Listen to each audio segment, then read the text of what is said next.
All right, we are live tonight on the Tony Gomez Show. Thanks for tuning in tonight, you guys.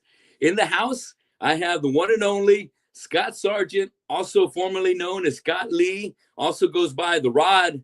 Scott Sargent is in the house tonight from Killing Culture, Method of Destruction, Skinlab. We're also talking about there's one other group that Wrecking Machine was way back in the day, yeah. Way back, Wrecking Machine too. Hell yes. And then also we're going to talk about his latest recording project, Bleeding Edge. So Scott, thank you so much for being here tonight. Thanks for helping me out with Wrecking Machine. Man, you got a hell of a catalog, dude. You've been grinding for a long time, bro.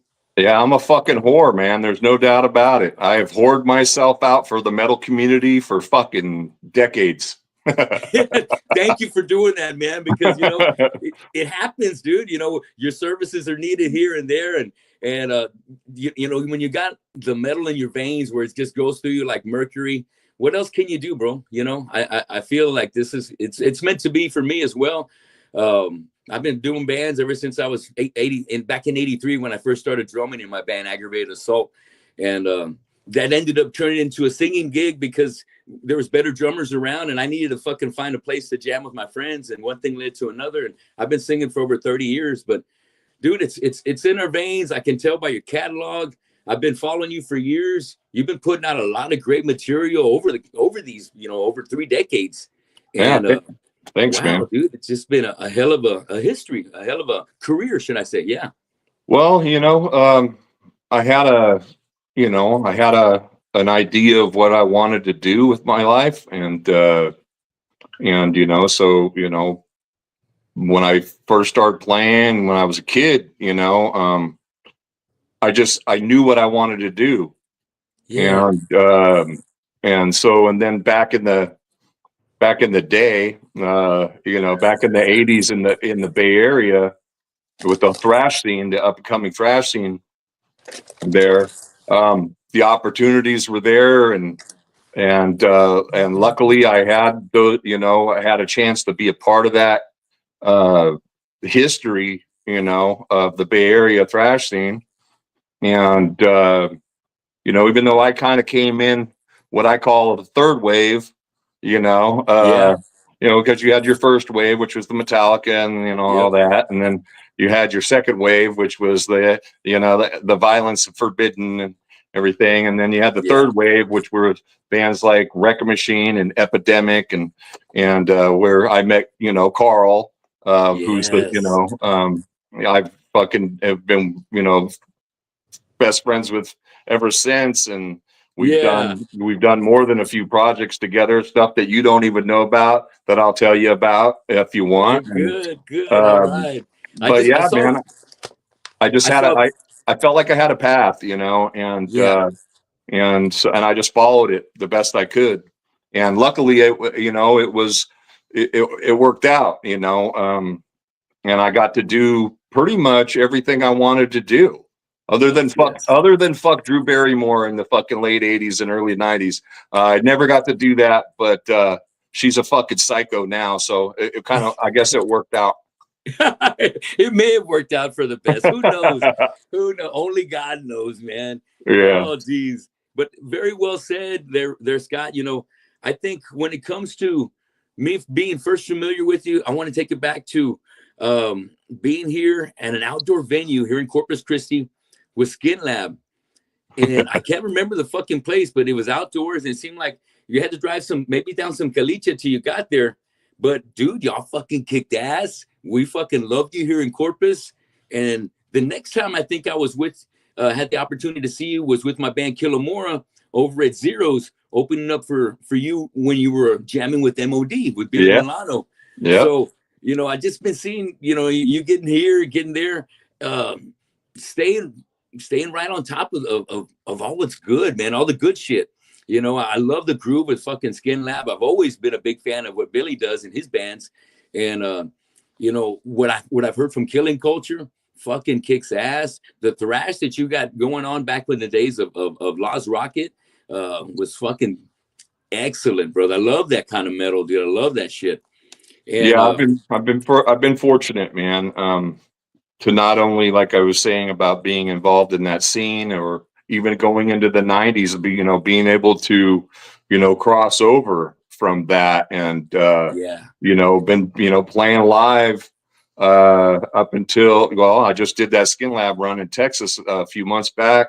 But been playing live pretty much since like 86, so the longevity, to be able to have that longevity and to be able to cross over from the 80s thrash into the 90s kind of groove, and and then doing MOD, which was kind of doing going back to where it was in the 80s, but it was more of a kind of a reunion kind of era.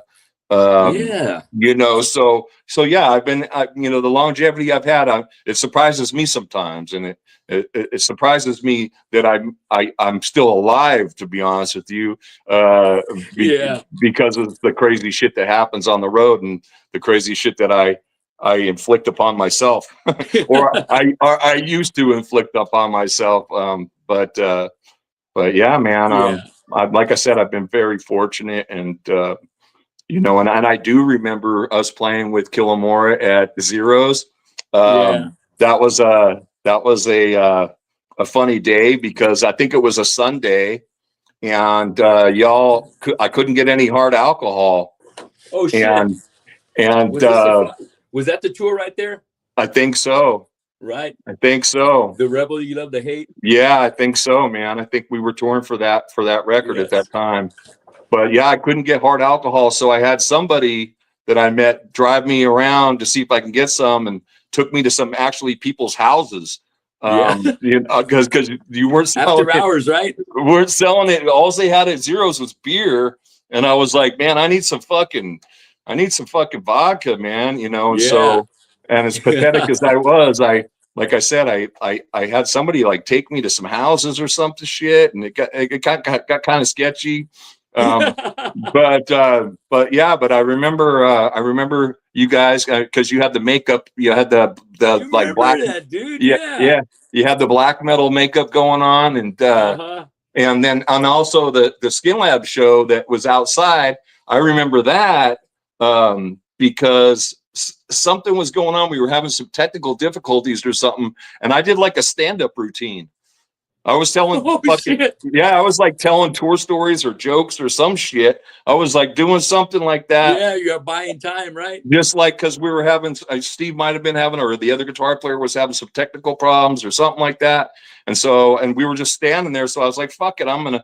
These people are just looking at us. So I'm just like, yeah, I'm going to start talking shit and see what happens. And people were laughing. So yeah, that's why I remember that show specifically. Dude, and also because there was that field that everybody that was standing, where the crowd was. I was walking back and forth to that all day with my flip-flops, and somebody was telling me there were scorpions in there, but they didn't tell me until the end of the day or some shit. And I was like, well, that's good. I didn't get fucking stung, but yeah, that's funny, because you mentioned those two shows, and I totally remember both of those shows pretty vividly. Not the playing, really, but those scenarios. Yeah. Oh man, Scott, hell of a memory, dude. Golly, what a pro. Hey man, it's pretty fucking selective, to be honest with you. But I'm surprised that, because those two shows I totally remember. Like I said, I remember you wearing black metal makeup. I remember the guy driving me around, and I remember that field and doing the stand-up bit at that other show. So yeah, man, that's very Scott cool. boy. That's Scott. In regards to the makeup, and while we're still on MOD, it was actually Billy. He invited me and the guys from Killamore over to his apartment after we did a gig over at Headhunters to do an interview for a website he had at the time. And when we went over there, he kind of like took me under his wing and goes, hey, Tone, a lot of guys, got to use a gimmick, this and that. But you got a great voice, man. You don't need the fucking makeup. Ditch the makeup. Drop the makeup. Just fucking be you. That's all you need. And I took his advice. So, I've been doing good without the makeup, and really, which is kind of like it's something I did back in the 90s in my death metal band called Syntegrity. and it just kind of carried over into Killamora because I kind of like the war paint kind of feeling where you kind of get into, you know, a costume getting ready to put the show on. So it was good while it lasted, but it was Billy that made me, you know, put it in the back burner. But every so often on Halloween, I might throw some color on. Hey, you know what? It's you know, you do what you feel, and Right. Yeah. you know, you know, you take from it, you know, you learn from it, and you know, and that's all you could do, man. I mean, believe me, I fucking know, dude, because there were times, like I said, going from the 80s where, you know, I had my leather jacket with my fucking denim vest over the leather jacket and the stretch pants and all that fucking, you know, the fucking white fucking high tops. And then fucking the 90s come. Next thing I know, we're in fucking Dickies and fucking baggy pants and this fucking shit, getting all jiggy with it with Skinlab, and you know, and so, you know, so it kind of, you know, I understand, you know, that there's times when, you know, throughout your, if you have a long career, there's going to be times where you're like, you see pictures, like I'll see pictures, I'll be, oh fuck, man, goddamn, you know, I mean, you know, there were times, pictures that I see, or times that I remember is specifically in Skinlab where I wanted to kick my own ass, you know, because I got lost. I you know, it's easy to, and I'm not saying that about you and your makeup, but what I'm saying is that, you know, sometimes, you know, you do things and you know, and you're like, yeah, this is what I feel. And then, you know, of course we all have a past and we look back on it and we go, ah, man, I wish I wouldn't have done that, you know, and, you know. Just like the fat girl at the fucking whatever fucking show that you did for a couple brownies and be able to sleep in a warm bed for a night because you were doing squatter tours, you know. I hear you. That's right. But yeah, man. You do what makes you happy, you know what I mean, for the time and what you got to do. And and you know, it at the time it's natural. And for me with the makeup, it's natural, but you know, 30 minutes of fucking putting makeup on, and then when you start jamming and that sweat gets in your eyes and that shit, you start seeing tracers all over the place. You're practically blinded. You know, it's not something I miss. It's not something I miss. So fuck. Right. Real quick before I get into some questions, I want to give a shout out to a couple of guys that are already joining us in the chat room. Pierre Garza, what's up? Says don't feed the bears. That's fucking right. You know better. And Rob, thanks for tuning in tonight, guys. Hell yeah. If you got any questions for Scott, just type them in there and we'll get to them. So, you know, you've been shredding guitars, playing bass. You've been doing producing throughout your career. Which of these three things do you like the best? Well, I'm a guitar player first and foremost. So, I would say, you know, yeah, good playing guitar. Being on stage, jamming, shredding. You know, to be honest with you, playing live was always something that you kind of had to do to promote your music. Yeah. And hell yeah. And to be honest with you, you know, that was always something that was the secondary for me. The writing, the creative process, the recording, that's what I fucking love. And you know, but like I said, it's a double-bladed sword because I can't write and record and support those writings and recordings without playing live. You know, so it kind of, you know, it comes with the territory. So for me to be able to continue to write and record on a, you know, on a grander scope, you know, as in like being on a label and being you know, having your recordings worldwide. I had to fucking tour. I had to fucking play the shows, you know. Now I'm not saying I don't have fun when I'm at the shows, because I do have fun when I'm at the shows. You know, seeing people, you know, one of my favorite things about touring wasn't necessarily, you know, playing the shows, being on stage, as much as it was meeting cool people, seeing friends from other bands, hanging out, partying, fucking, you know, banging all the fucking sluts. I mean, you know, that was to me, that was the that was my favorite part of touring. You know, but when you know, as far as being in a band and the creative process is my favorite part. You know, that's why I do so many recordings projects and involve myself in producing and developing and doing things like that. Because that's what gets me off more than anything. But it all started with guitar, you know, when I was 8 years old, dude, you know, so I've been playing guitar for 50 fucking years, man. Fuck yes. You know, and that's So, fucking crazy. I know, right? Fuck. Yeah. Jesus, half a century of just fucking being on the axe. Who got you on the axe? Oh, you had to say it like that, huh? Half a century. Fuck. Yeah, half a fucking century, bro. Well, it's, you know, I'm there with you, brother. No, you. Hey, you know what? Hey, you can't beat the fucking clock. You know what? You can't beat the clock. And there are people that try, you know, with their fucking Just for Men and shit. And I think I know who might be taking that and can hear that. But I just, you know, it is what it is, man. Hey, I'm proud of it. I'm proud of you doing it, dude. And I wouldn't fucking, you know, seeing how things are today, I would not fucking trade the time that I was born and raised for fucking anything. If anything, I would like to be 5 years older so I could have seen Skynyrd in concert.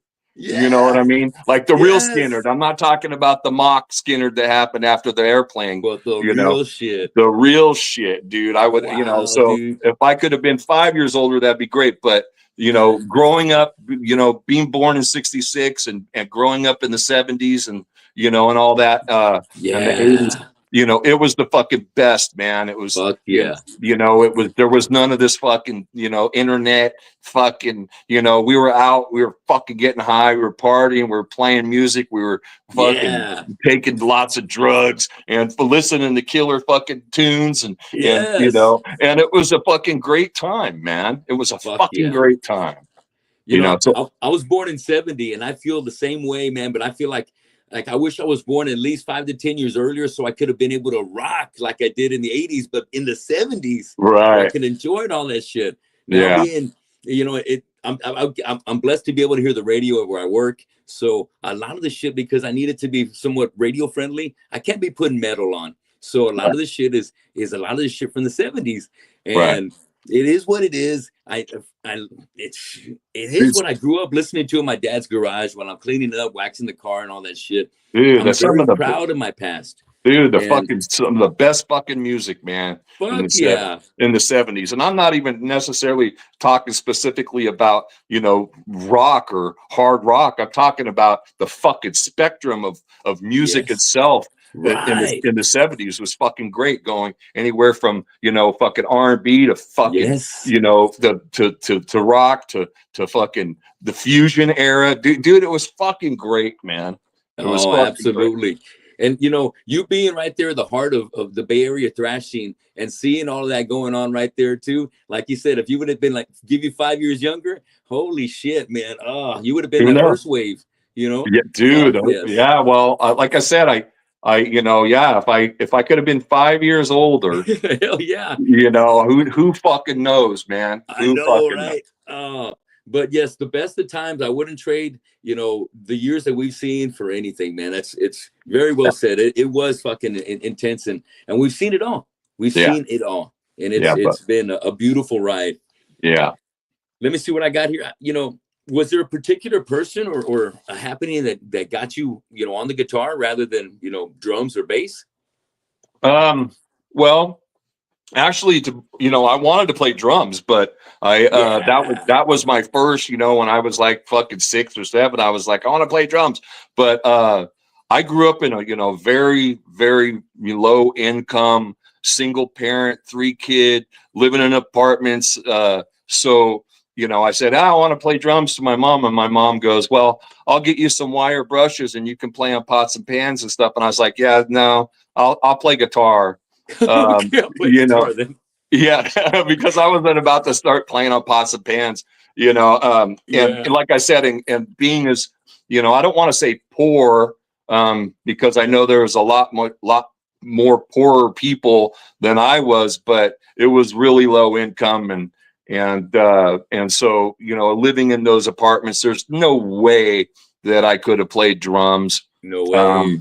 You know, so I chose guitar and, you know, and I think it was like, I remember taking a guitar lesson. She sent me and my brother to some place to go take a guitar lesson.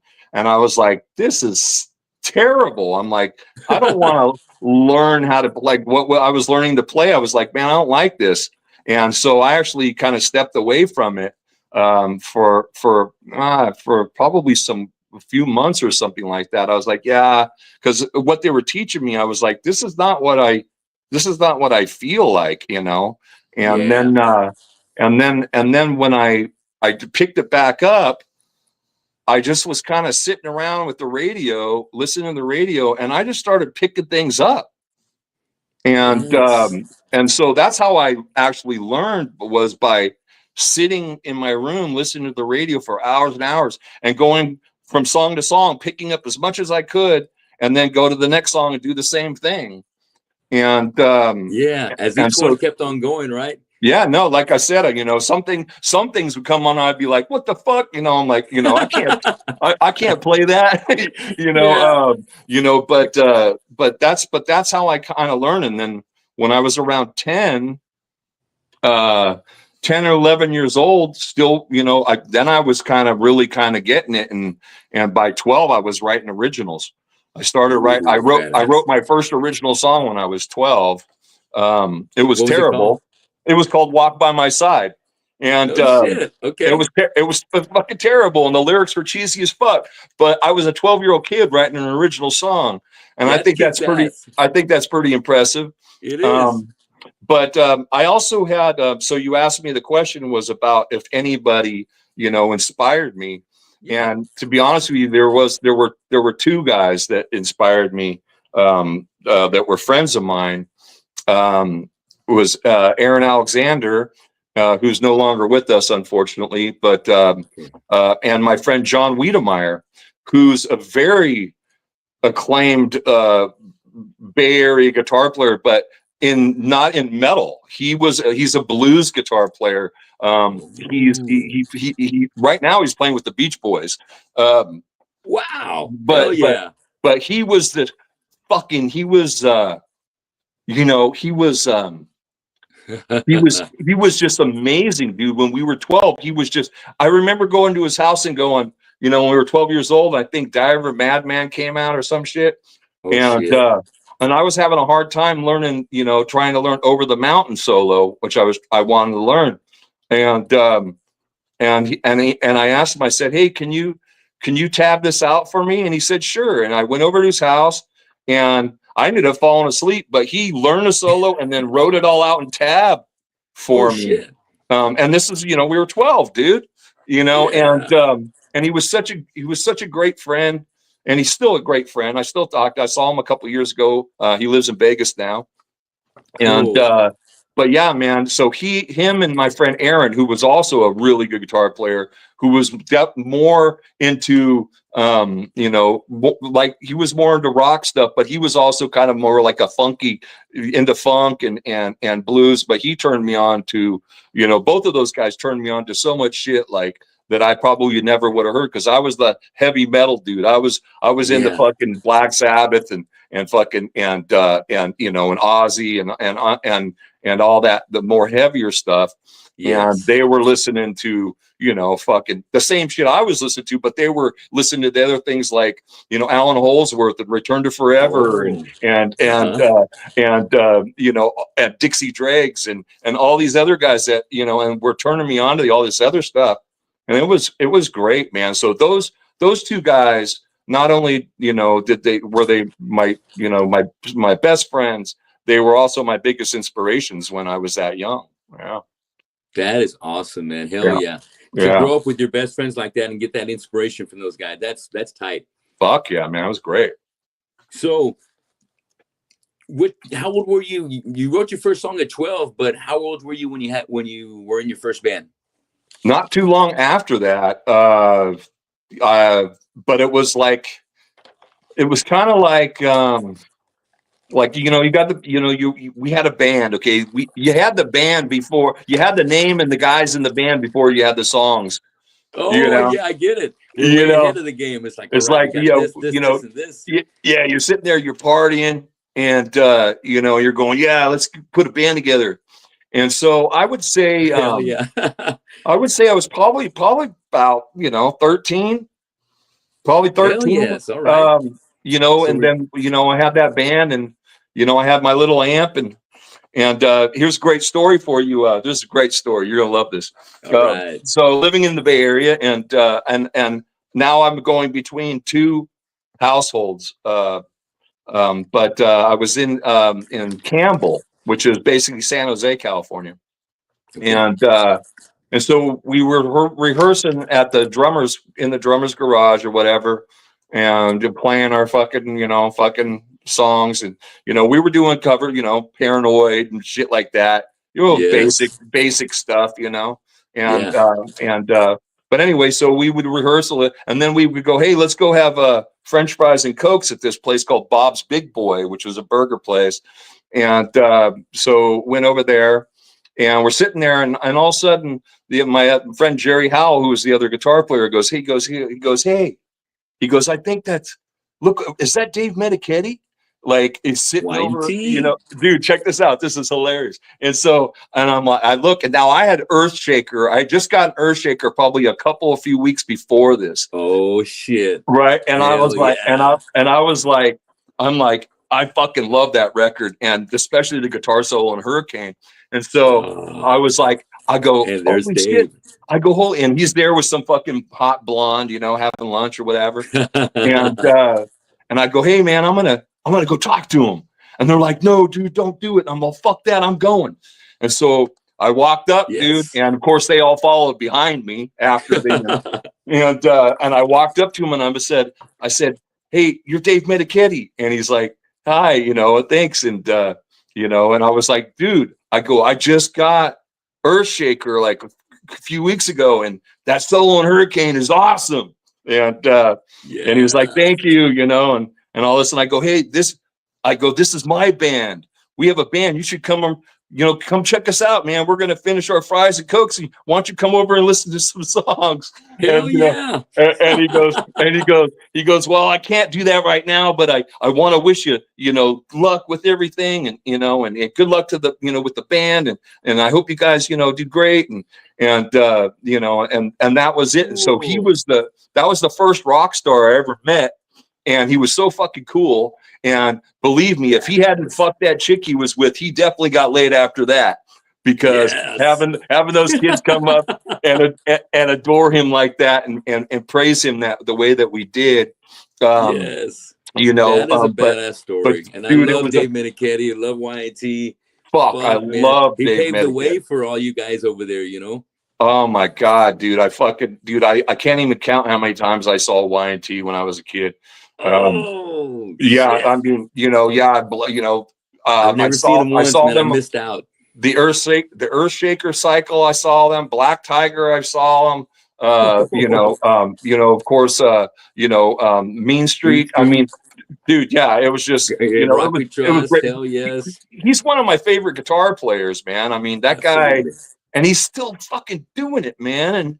And I just saw a video of him not too long ago, and just from a month or so ago, and I go, oh man, I really don't like kind of watching old dudes anymore, because it kind of tarnishes, you know, some of the memories I have from back in the day. So I try to avoid it.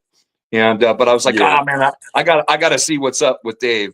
And he sounded fucking great, and he's still fucking shredding. And I was like, oh, that's awesome, man. I fucking love that. I love that guy. One of the legends right there, Dave Medichetti. Oh, that's a great story. Yeah, yes. Man. So, how does Wrecking Machine come? How does Wrecking Machine come up? You know, after you had this first band, how long ago? That Wrecking Machine wasn't until. So this was, you know, after that first band, I, you know, really didn't do much. I got into partying, man. You know, okay, you know, and also, you know, just kind of just playing and being, you know, enjoying the scene, getting my chops together and getting my, my ideas and, and like I said, knowing that this is the path I want to go on. But I kind of took it slow, man. I wasn't in a fucking hurry, man, at all. And so, my band, I had a band called Hammerhead that I think I was around 17, 18, was Hammerhead, and which turned into Split Image. And then we played a show with Wrecking Machine. And and I really liked them. I thought they were great. And then that was that. And then I was out at Halloween, and I grew up in also part of my childhood. I grew up in Santa Cruz, for the most part, and so there's a town called Capitola that has like a string of bars, right on the beach. And cool. So Halloween, you go down there and you're just cruising around. There's tons of people all in fucking costumes and shit. And me and my girlfriend at the time were down there, and this guy is dressed up like King Diamond. And I was all, dude, I'm all, and he was like, dude, what's up? And I'm all, what's up, man? I'm all, fuck yeah, King Diamond, fucking dude, this is great. And he's all, grandma, start doing all this shit. He starts doing it.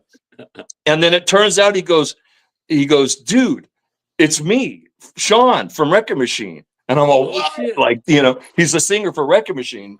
But because he was all King Diamond out, I didn't know. Obviously didn't recognize him. And he goes, hey, man, we're looking for a guitar player. Come down and try out.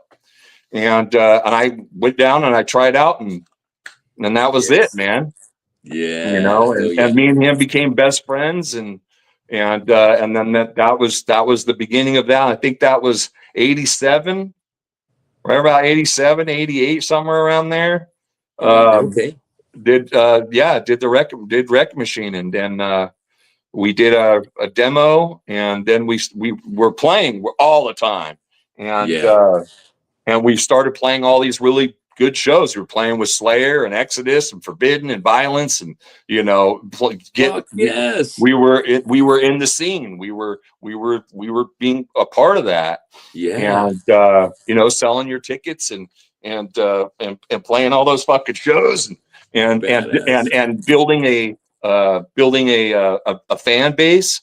And then we did our second demo, which was called Something Happened, and that demo, and the fact that we were playing all of these really killer shows all the time, we ended up kind of being one of those bands, one of those like I said, the third wave bands that were that labels that were kind of going, hey, what's going on, what's going on. We didn't get a lot of label interest, but the label interest that we got, we fucking blew it, because we had no business smarts at that time.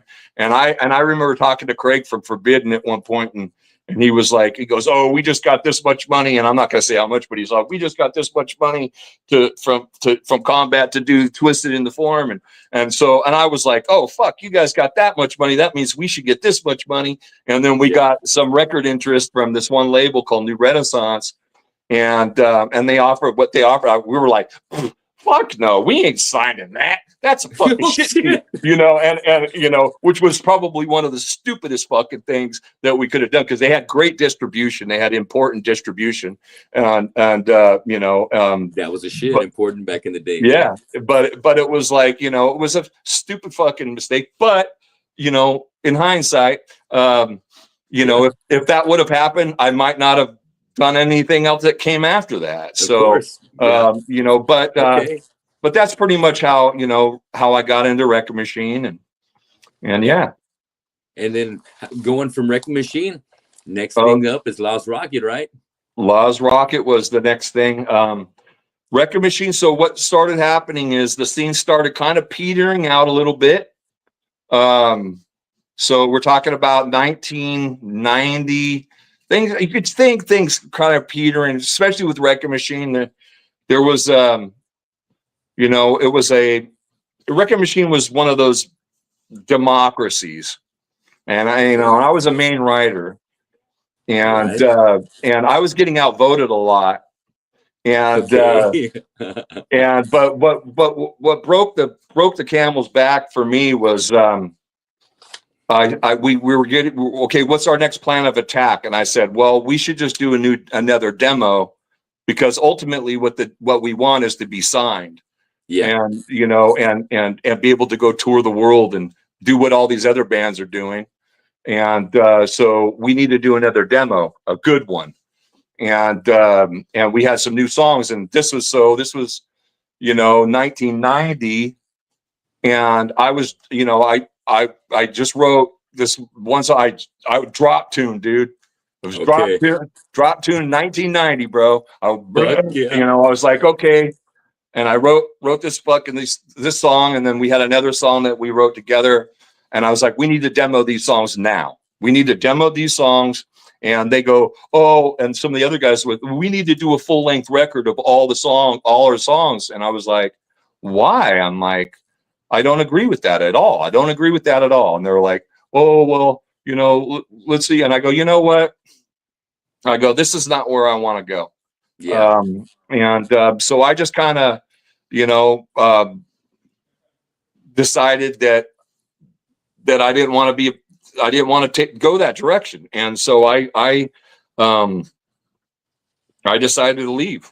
And then a friend of mine, Walter Morgan, who kind of co-managed us for a little bit, but is also very intrinsic to the scene and connected to a lot of other people in that scene on another upper level. Said, hey, I want you to try out for Laaz Rockit. They're looking for a guitar player. And at that time too, I tried out for Heathen. It was I tried out for Heathen because they were getting ready to go on tour with Sacred Reich of Sepultura in Europe. And Breaking the Silence had already come out. What's that? Breaking the Silence for Heathen had already come out. Yeah, but no, this was for the record after that. It was what was it called? Victims of Deception, I think. All right, so they got a good tour right there. And it was going to be great. And I was like, I really wanted to do that. And I love that record, and I love Lee Altus's playing and his fucking tone and everything. So I was like, man, so I went and did the Heathen tryout, but it was really a short amount of time before they had to leave to go to Europe. And I went and did the tryout, and they decided to get their guitar player Doug Piercy back in to go do the tour, because there was just too much to learn in such a short time. And even though I wanted it, Dave White wanted it, their drummer Darren Minner at the time wanted it. But Lee was like, you know what? He goes, no, I need more time, and it's just we don't have enough time. And so then I went and tried out for Laaz Rockit, we just instantly, and no pun intended, gelled, because Aaron Jellum is the other guitar player, but Aaron Jellum, we just it was an instant kind of connection with those guys, with me and Mike Coons, the singer, and Aaron Jellum, the voice. Yeah, it was just an instant connection. And was Dave already on drums at that time? Dave was on drums, but he wasn't out there yet because he was living in Jersey. So so he wasn't out there when I went, to try out for them, learning the songs, sitting down with Aaron, learning the songs, and going, and then, but what put it over the top was their manager, Jeff Weller. He met me out in front of the Stone for some show, and he goes, all right. He goes, this is the deal. He goes, you join Laaz Rockit. We're going to go to Europe. We're going to go to Japan. We're going to do a live record. We're going to come back. We're going to do a new studio record. He goes, that's the agenda. That's what's going to happen. And we want you to be part of it. Wow. And when he said that to me, I go, all right, I'm fucking in. And everything that fucking motherfucker said happened. Like, I mean, you know, there's times that people tell you things and, you know, and it's great to be optimistic, but they don't always happen. You know, that's a big plan right there. So for it all to come true was a lot of fucking work. Dude, it was almost like Nostradamus type shit, you know, because I was like, because I was, you know, waiting for the fucking floor to fall out from underneath me, you know, because, you know, I mean, not all of us are optimists, and we have, and being in the music business or any kind of entertainment industry is full of letdowns. And, you know, so yeah, when, you know, everything happened, I was like, man, that was fucking great, man. And it was also the funnest fucking time. I swear to God, you know, and it was very short lived. I was only in, you know, for 2 years. You did all that in 2 years? Yeah, it was like maybe 3 years, but it was the funnest time, man. You know, I mean, we were fucking maniacs, and Mike was a fucking maniac, and Joe and me and you know, I love the live recording, man. The crowd's fucking raging and shit. It sounds so fucking great. Oh my God, man. Dude, it was that was a fucking, dude, we were there. So we had 4 shows in Japan.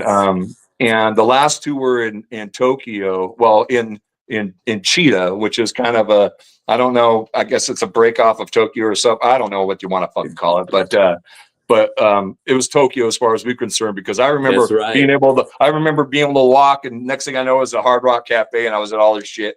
And what was I saying? I was saying something. Oh, 4 shows. So we had 4 shows, but we were there for 10 days. So because we did the live record, and the guy that we brought with us, Warren Croyle, who he was the guy that mixed that record. And so 4 days, or, you know, 5 days was like the shows and like setup and everything like that. And then the other 5 days was us just fucking losing our minds partying, dude. Shit. And like we were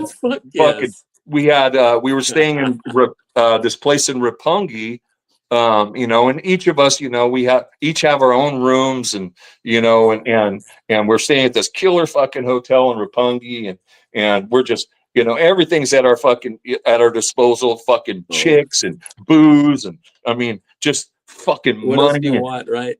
Dude, I was in a fucking Japanese. We were in a fucking Japanese soap opera, dude. You fucking made it, dude. We were just walking down the street one day. Me and Mike Coons, and I think a couple other guys. And this guy runs up to us and goes like, "Hey, come over here," you know, and puts us in a bar and goes, "You guys just drink." And we were in a fucking Japanese soap opera, bro. We were a crazy band just drinking at the bar. They wanted it in the background for this fucking Japanese soap opera or some shit. Oh, badass, dude. Yeah. For real?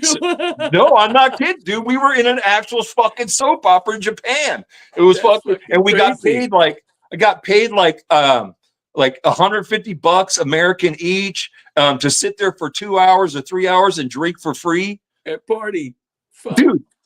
And we were fucking losing our minds. It was fucking great.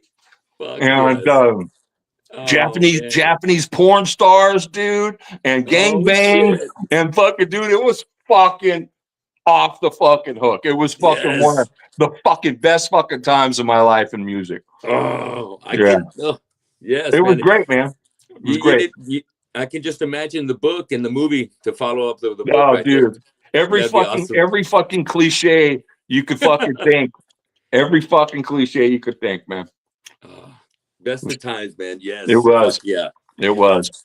So let me touch back on some of the great stuff that we got, like on Nothing Sacred, dude. We got some great fucking jams on that motherfucker.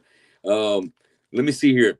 We're talking about Green Machine. We got Necropolis on that bad boy. Suicide City, Nobody's Child, and the first track, In the Name of the Father and the Gun. Fuck, dude, that's some great shit right there. Well, okay, I'll tell you that. Or did you guys, were you able to write that with Hold on a second. With Aaron. That album was complete when I joined. Okay, all right. Okay, Tight. so what they did is they put my picture on there. They put my name on there. Okay. Now, and I don't know what version you have, but do you have the version that has the bonus tracks on it? That's got a couple of live tracks. Yeah. It's got bonus tracks on there. Yeah. Is there a song called 10 Eyes on there? I don't think so. I think it's only get like Cities, maybe Cities Gotta Burn, and maybe Fire in the Whole Live, maybe one other one. Okay. It's the one that's posted on the Spotify. Okay. Okay. Well, those are from the Japan show. That's what I figured. Okay. Yeah. But no, so we had some songs that were bonus tracks that I wrote with Gel. Cool. That were on the remastered version of Nothing Sacred. But the original version of Nothing Sacred, I'm just a picture and a name. Okay. All right. Yeah. Yeah. I'm just a picture and a name. But I had to, I played all that stuff. I had to play all that stuff live. I had to learn that stuff, which was that stuff was pretty fucking brutal, dude.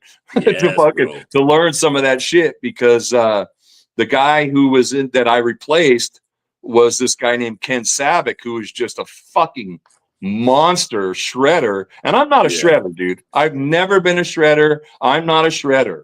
I can play, but I'm not a shredder. Okay. And so I remember, talking to Gel, and Gel was like, I'm going, dude, I can't play that fucking solo. You're going to have to play that solo. I can play Gel solos. I could play Gel solos, but I couldn't play Ken's. And so we'd have to swap some of the solos, because I was like, I can't play Ken's fucking solo, so I'm not even going to try. Just so you know, I go, because that was one of the things when I joined Laaz Rockit. I said, hey man, you guys are, Phil Kentner, fucking Gel, fucking, Sven Soderling was in there, dude. It's like those guys are all fucking shredder dudes. And I told him, I go, that's not me. I go, I'm a fucking songwriter. I go, I'll write some fucking brutal fucking songs, but I'm not a shredder guy. And as long as you understand that, and then I'm down if you're down. And like I said, I can get through the songs, but that's not what my forte. Wasn't playing leads, Right. I get you. I could do it. I could do it to a degree, but it wasn't my forte. And so anyway, yeah, that's how the Nothing Sacred record is. I'm just a pretty face on that one, man. He's a pretty face on there. All right. And so after that, Taste of Rebellion, go over there and you cut the live one, live in Cheetah. Fucking great recording. I got to mention Leatherface, and I got to bring up Leatherface because there's so many times where I'd be hanging out partying, the Headbangers Ball to be on, and Leatherface comes on and like, crank that shit on, man. Yeah. Fucking love that jam. Yeah. So on the live version, I'm like, fuck, that's the shit. Yeah, I love playing that song. It's just such a good mid-pace jammer, Yeah. And the drums are great. Fun. Yeah. Excellent. And I love the mid-pace jams. I mean, I love the thrash, and I love all that shit, but I love mid-pace jams, especially if they're really chunky. They got a good chunky fucking rhythm behind them, Yes. I dig that shit, Fuck yeah. But so we went to Japan, did that live record, and then we came back, and then we started writing for the new record. Yeah. Now this is where things take a turn. So so we start writing, and now I'm the kid now. You got to understand that I'm the kid. So out of the bunch. I'm the new guy, and I'm also the guy that's like writing songs like fucking every fucking day. I'm writing. That's all I did. Yes. And so we started writing songs for the new record, and the first set of songs, I was like, Mike would come over. I had a little home studio at my house, and Mike would come over and do vocals and stuff, and I'd listen. I go, man, this just doesn't sound right. And so it was trying to figure out where to go. And I think I went through probably 2.5 records worth of material till I found the right style the right style that I wanted that I felt Coons sounded the best on. Got it. And Yeah. and so found it, and started writing. Once I found it, we started writing, and then it was like, okay, it was just like king. Everything was really snapping together really well.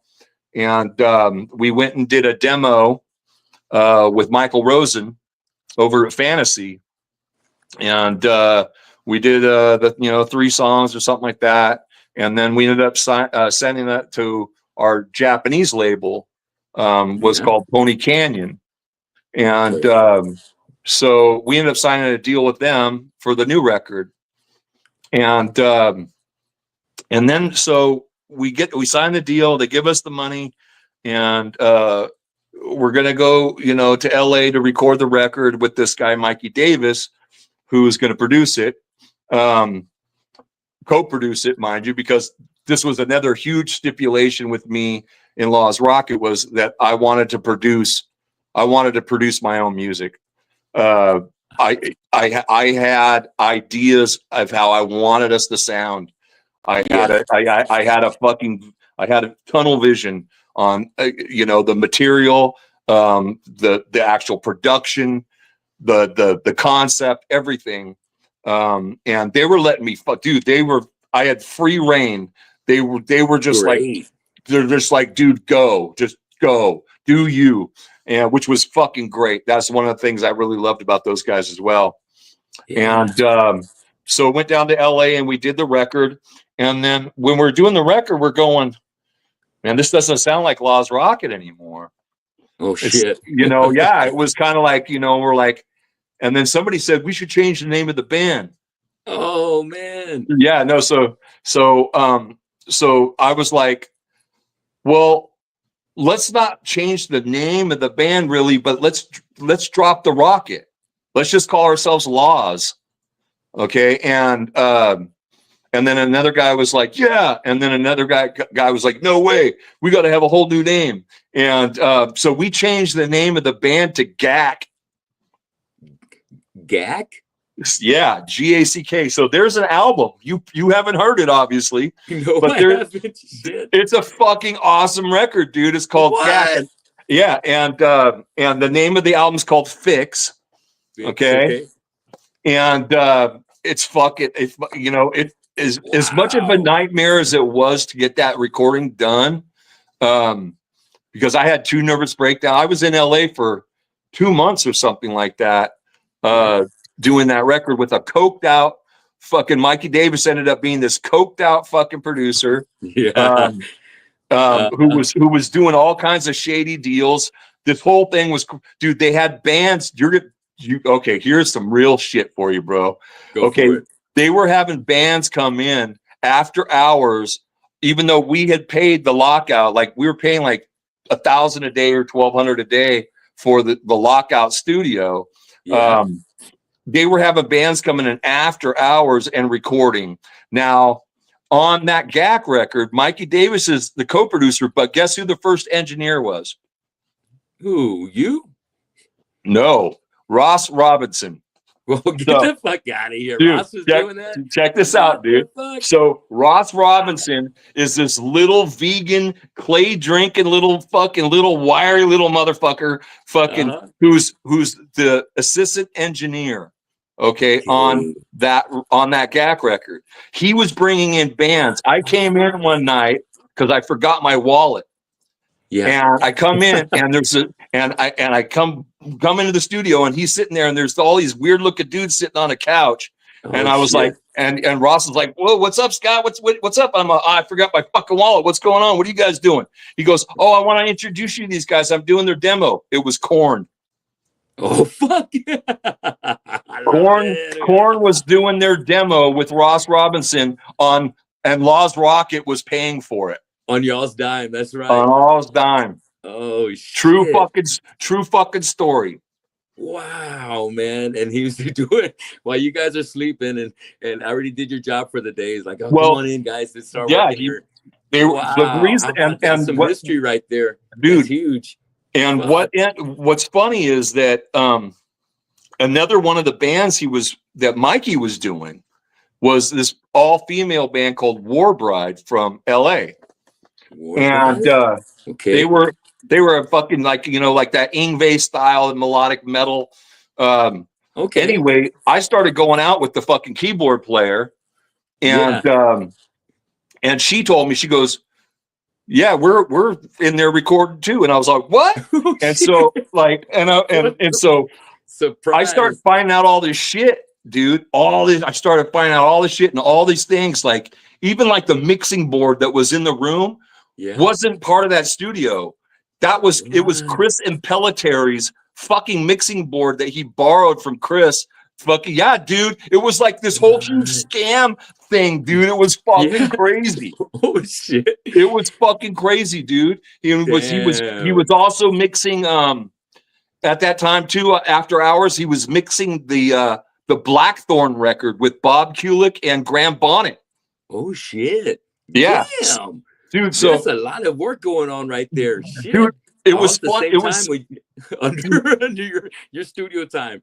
Dude, it was crazy because he orchestrated it so well. Yeah. To a point. Yeah. But I mean, literally, like, because he, you know, this is the guy who, you know, who engineered and produced Kiss, Hot in the Shade. He did a lot of Wasp records. Fuck yeah. You know, so Gene Simmons came to the studio one day and was checking out the drum room, clapping his hands, listening for the fucking the you know, the fucking the room sound, and like as Bob Kulick was coming by a lot. I went out one night with Mikey and Graham Bonnet and Bob Kulick, and we went to this place called the Palomino. And there was fucking Paul Gilbert was there, and we were all drinking, and I was this fucking young punk, just this young fucking punk, you know, hanging out and drinking with all these guys and having a great time, and me being, if you know me at all, you know, I have no filter, and and I've never had a filter, and I don't care who you are. I've never been starstruck by people, so you know, so I was just hanging out, fucking partying, fucking talking shit with these guys, you know, fucking, I was sitting right next to Graham Bonnet, and I said to him, I go, hey man, I got to tell you something. And you know, this is drinks later, dude. So now I'm, you know, no filter. I'm fucking drunk. And I'm like, I got to tell you something, man. And he goes, what's up? I go, no parole for rock and roll, dude. I fucking love that fucking record, man. Yes. I'm like, the fucking songs are fucking great. Ingve is a fucking beast. Yep. I'm like, I fucking love it, but I gotta tell you something, man. And he goes, what? And I go, I don't really like the sound of your voice too much, you know. What and he goes, dude, and he just looks at me, and fucking when I said that, like, I remember looking over, like Paul Gilbert's fucking mouth was wide open, and like, and Graham Bonnet looks at me right, and he goes, go fuck yourself, like that. But then he laughed. And then when he laughed, I started laughing, he was laughing, and it turned into this big laugh, and it was, and I was appreciated, cool. And I was appreciated for my honesty. Yes, you know, so, I dig it. Yeah. So dude, it was great. And then I got you know, and me and Bob Kulick got really cool, and he would take, you know, he'd take me to his house, and he goes, is there anything you want to try? Dude, he was lending me fucking talk boxes, crybabies, fucking all kinds of ebos and all kinds of shit to record that GAC record. You know, I'd be like, hey, I think I want a talk box for this part. And Mikey called Bob. Mikey would call Bob. Bob be like, what's up, dude? I go, dude, can you bring a talk box down here? He's like, sure. And he fucking hour later, he's there bringing a talk box. Yes. Great dude. Rest in peace. But fucking great fucking dude Bob Kulick was, man. Awesome. Oh man. Yeah. That's a great story too, right there, man. Y'all so that whole record, man. That whole fucking record, dude, was like, you know, was like I said, 2 months of fucking, I had 2 nervous breakdowns. I had one which was like completely because everybody went back home. All the other guys in the band went home, and I'm there mixing with this fucking cokehead. And and so and I'm like, you know, I remember thinking, you know, I had so much pressure on me. This is my first record that I'm ever co-producing, and you asked for it, and let you do it. And it was a lot of money, dude. It was a lot of fucking money, and we were going over budget. And so the Japanese label, they flew down to make sure that everything was okay. And I would play them some songs. They'd be like, okay, great. And I was like, oh my God, you know, but I mean, like the first nervous breakdown, I just couldn't stop crying because I was like, I thought everything sounded terrible. And I thought the songs were horrible and, you know, nobody's going to like this. And it was fucking horrible. Yeah. And then, but I got through that, you know, with some confidence building from the chick that I was going out from War Bride, you know, a couple other people. And so I was like, cool. But then near the end of the mix, then I had the second nervous breakdown, which was completely livid because the cokehead producer was like, hey, I need another $5,000. And so I'd call my manager, Jeff, and I'd say, hey, man, and Jeff is a fucking gangster.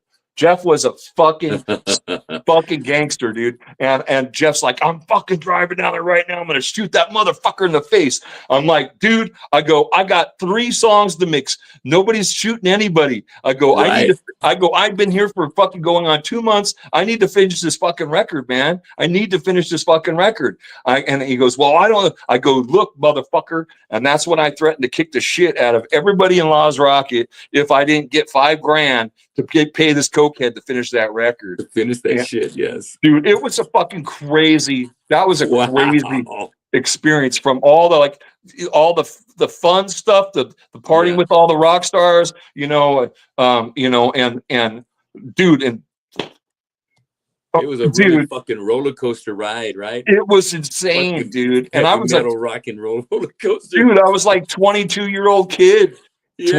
22, 23 years old, and just kind of going, you know, oh my God, you know, a lot of pressure and huge, you know, and it was a crazy experience, but the album came out pretty fucking good, dude. So you gotta check that one out. You gotta find it. With Gak out of all the names, Gak.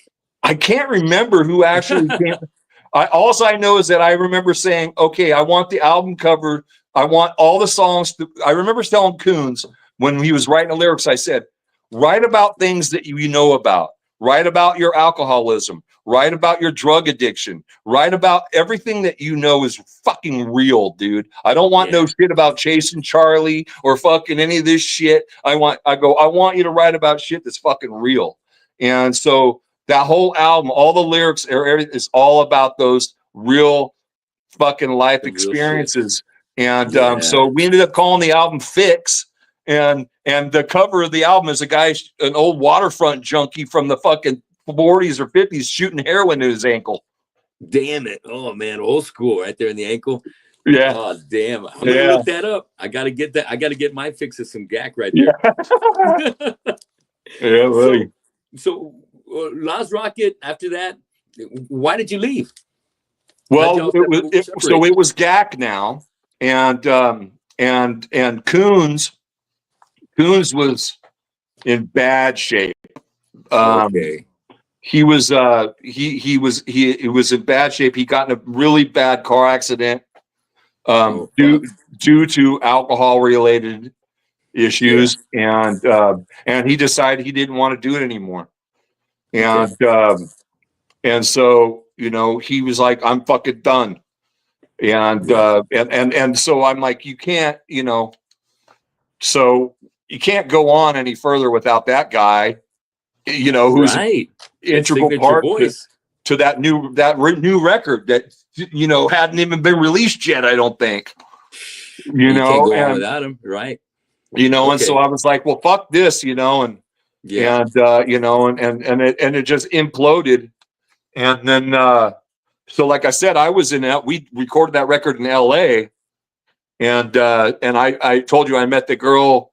I was going out with the girl from War Brides, you know, in LA. And so, and I fucking ended up, you know, saying, fuck it, I'm moving to LA to be with her and to get out of the Bay Area and to, you know, to just, cause that whole Gak record and that whole thing just kind of was you know, so much work, and then it just fucking you know, and so I was pretty fucking devastated about that.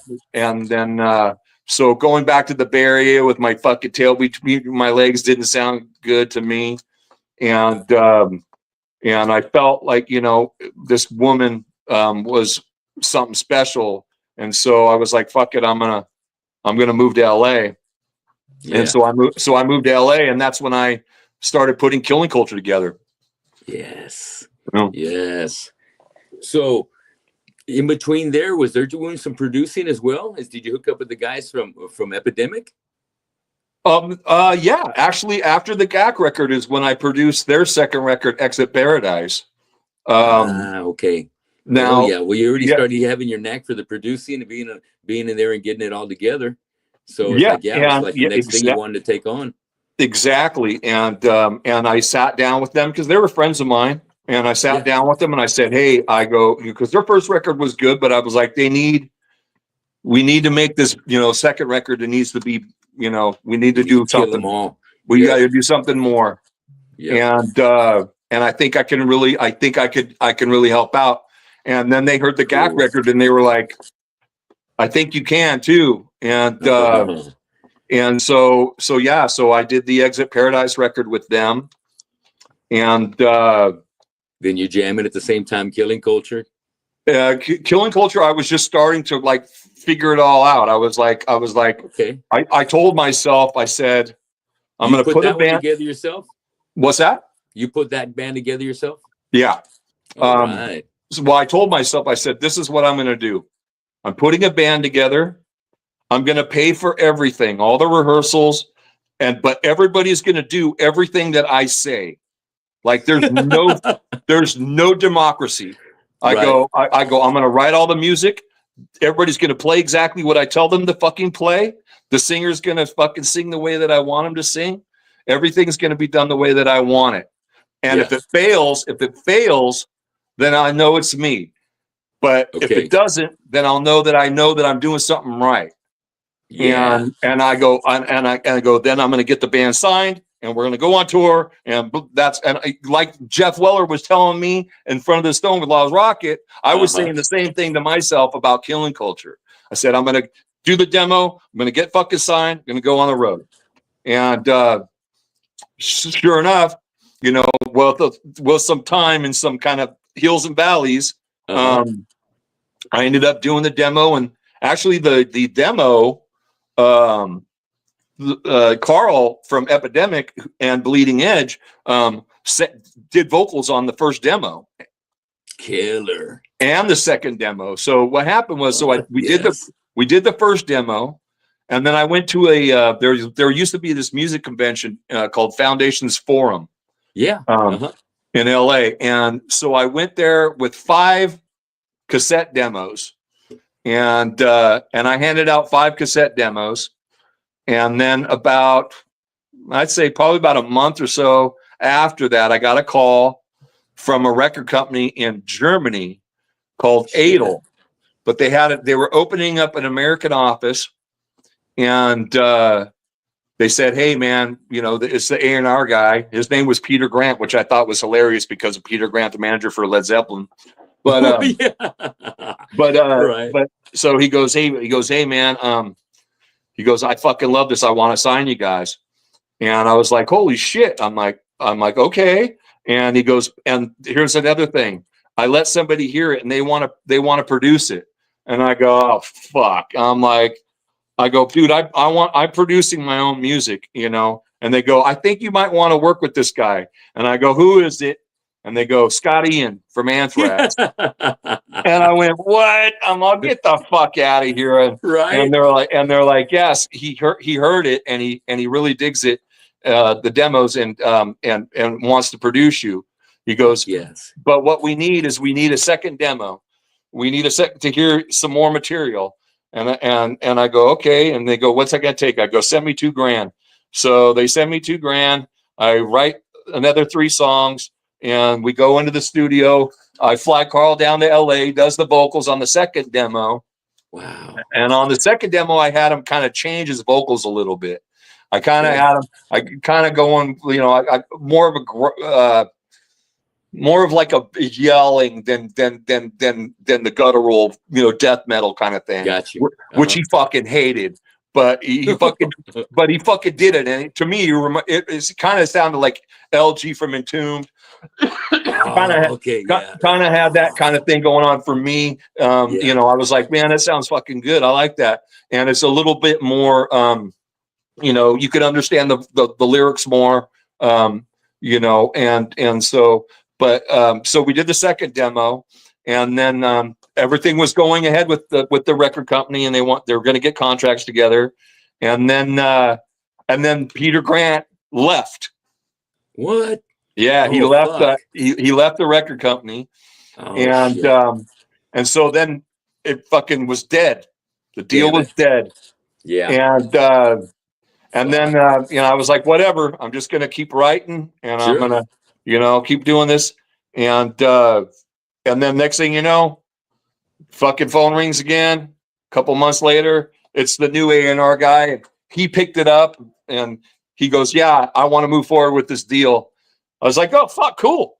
And and so we got the contracts together, signed the deal, and then did that record with Scott, and we did it with the way that I had the deal structure was really cool, actually, because I told him, I said, well, I'll co-produce it with him, but I want all the money. So I want, and I'm going to find the studios where we're going to record everything. So I recorded the drums at Paramount with this engineer named Barry Conley, who did Slayer, and he did some things.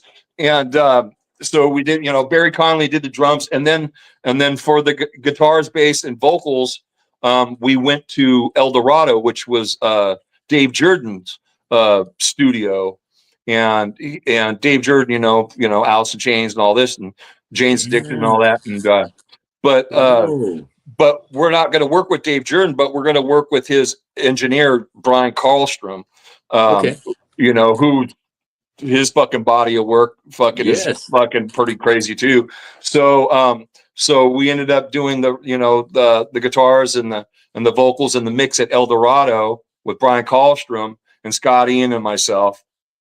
And then, yeah, man, then the record came out, and then we went and did we went to Europe for a tour, it's like 2 or 3 week tour through Germany with and it was this listen to this build, it was fucking great.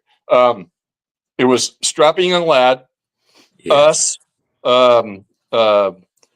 Crowbar, Sam I.L., Obituary, and Entombed, and that was the package. It was called the Full of Hate Easter Festival, and it was going and it went through Germany for 2.5, 3 weeks, I think.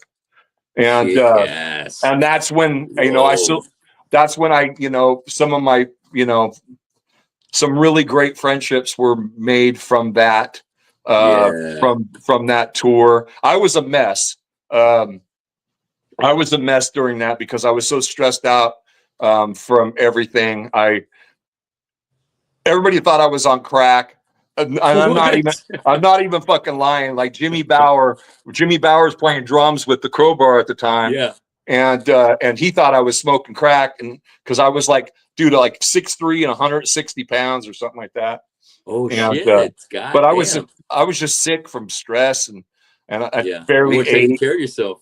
Drinking fucking like crazy, but I did curate some really great, long-lasting friendships.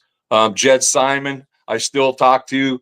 We message each other and send things here and there. He's a sourdough guy like me.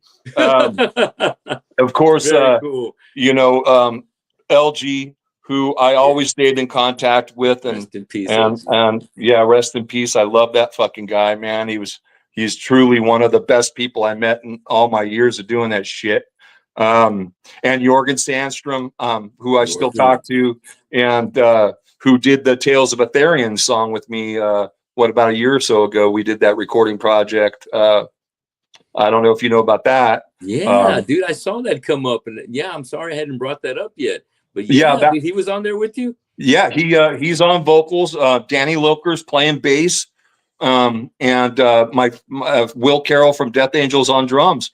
God, man. Damn. It was and those are all my friends. Those are my friends, dude. Those are like guys I call up. I say, hey, man, I'm doing this song, and each of those guys was perfect for the song, because the concept for that song was, so everybody was doing those lockdown videos, you know, everybody was doing cover songs and all that, you know, and I had a concept I thought was a little more original than that. And I thought, I go, instead of doing a cover song, how about I write a song like the style of a band that we all fucking love?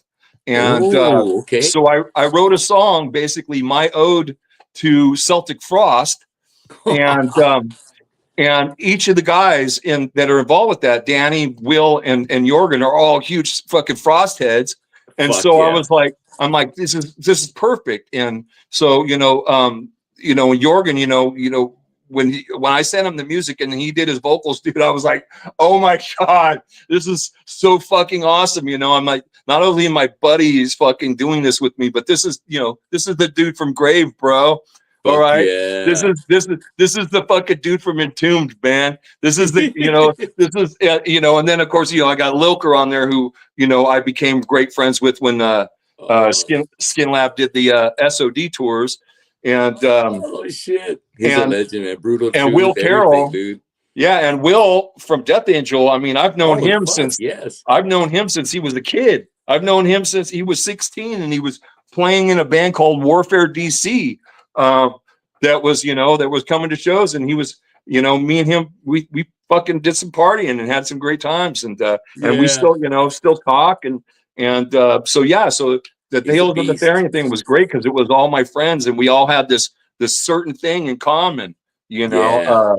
You know, that it was, like I said, and the concept I thought was pretty original. I was like, let's write a song like that sounds like Celtic Frost, and let's produce it. Let's, you know, when I was talking to Juan Ortiaga, who, you know, mixed it, you know, with me and everything, recorded the drums and everything, and you know, the whole idea, everything was to let's make it sound like back in the 85. Let's make it fucking, let's get those nasty, grindy, fucking ugly guitar sounds, you know, and let's just make it like that. And so I think I thought it was fucking great. And but it was so weird that it didn't get like very much of a response. I was really surprised about that. And disappointed. Of course, exactly, because I was expecting to get a lot of love from, you know, it's an all-star band right there, dude. Shit. I was pretty disappointed, man. And you know, I've been, you know, like I said, dude, if you know me and my friends who, if they watch this, they're gonna know exactly what the fuck I'm saying. I'm the grumpy old fucking curmudgeon, Gran Torino, fucking jaded fucking motherfucker, dude. And so to you know, when it did get received the way I thought it was going to get received, that Tales of a Therian song, it just furthered that. It furthered that. It furthered that. So then after I did, I was like, you know what? Fuck everyone. Fuck everyone. Fuck them. You know, obviously I'm fucking irrelevant, you know, and now, and you know, and I'm the old guy, and it's new kids on the block, you know, or whatever. Right. And you know, and so, you know, I was like, fuck everyone. And after that, and so it was, you know, like I said, I was pretty disappointed, but the song, I listened to the song. I love it. I love the performances. I love the guys who were on it. And like I said, you know, getting back to where all this started, the Killing Culture, curating those friendships with Jorgen, and everybody, and to be able to have that come, you know, full circle, and to do that song was pretty fucking rad. So. What a special time in your history right there, to get them all together, to make that badass, to get it the way you wanted it. And it's a fucking ball buster when it doesn't get appreciated on the opposite end. It's like, come on, man. I know you guys love Celtic Frost. Yeah. Give me a fucking break. I mean, love. I was really disappointed. And did you get to play some shows live? No, and it was never supposed to be that. It was I just want to do this song. Yeah. It was never anything that I was going to, you know, do live. You wanted to keep on going on to the next thing, but get this right. it was a project, man. And I was like, Sure. I was doing it with fucking dudes that I totally respect and love. And I was like, and I'm like, and the fact that all I had to do was make a fucking call, and they and there was and no everybody's there. Oh, I'm busy. It wasn't. They were like, fuck yeah. Ah, that's awesome, Scott. And to have those dudes, those dudes that I love, and the caliber that they are at, to just not even bat a fucking eye. Yes. You know, for me, that's what that I take away from that project. Because if I didn't have that, and I got the disappointment that I got from the general public, then it would have been really horrifying. Right. Who knows what kind of fucking rant I would have went on, fucking line, fucking tearing people assholes. Right. So you laid this down, and how did you come across Steve? Because the next step, I think, is hooking up with Skinlab, right? Yeah. So Killing Culture, we did that tour in Europe, and then we came back, and so we came back, and I had made friendships on that tour with Trevor Perez, and Frank from Obituary. Frank. Another rest in peace. Rest in peace. Oh, Frank, I know. So when I got back, there was a tour that was that was getting put together with Testament and Obituary through the United States. And I'm like, I want that fucking tour. And so I got a hold of Frank first. I talked to Frank, and Frank was like, dude, I'm totally down. He goes, let's talk to Trevor. So I talked to Trevor. Trevor's like, fuck yeah. And then I was like, okay, now I need to fucking talk to Eric or Chuck from Testament. I got to figure this out. So somehow I remember talking to Chuck or figuring out something. There was a short conversation, and it was like, yes, okay, everything is cool. You know, all we had, it was a buy-on tour. So it was like, you know, 15 grand or something like that. Okay. But it was gonna be, you know, fucking playing theaters, fucking through the States with the fucking Testament Obituary, dude, opening up for Testament Obituary. And so I'm like, dude, this is a great fucking tour for us. And so I called the label and I said, okay, look, I got off the phone with Trevor and I got off the phone with Chuck, and everything is cool. I just need some fucking buy-on, and we're on this fucking tour, man. And they go, we want you to do another tour instead. And I'm like, what fucking tour? And they go, we want to put you out with Flotsam and Jetsam. And I went, what? I go, are you out of your fucking mind? I'm like, and they're like, dude, you're going to play way more territories with them. You're going to do more shows. It's going to be more beneficial. I go, you know what? You're talking out of your ass. You don't know cock, because I'm telling you right now that if you're going to put me out with Flotsam and Jetsam, and I'm going to be lucky to play in front of 50 or 75 people a night at that time, because that's all they were fucking drawing at that time. Okay, we're talking 94 here, or no, we're talking 96 here or something like that. 96, 97. I go, at that time, Flotsam didn't mean fucking cock. Not to say that they ever really meant much before that either, but at least with Quattro, they did have a nice bump for Quattro, and they could do some shows, but at this time, I'd be lucky to play in front of 50 or 75 people a night, and they want to put me on that instead of putting me on with Testament, where I'm going to play in front of 800 to 1,200 a night. Fuck yes, every night. Know. And I was like, and I'm like, dude, you guys don't know what the fuck you're talking about. And it was that, and the singer I was having some issues with, and so between those two things and a couple other little things, I broke the band up. Ah, okay. All right. And I told everybody to go. I told everybody to go fuck themselves. and I broke the band up. And now when I did that, this band, from one of my best friends, Skinlab, is on tour with Exodus, and they're touring for the Bound and Gagged album. Okay.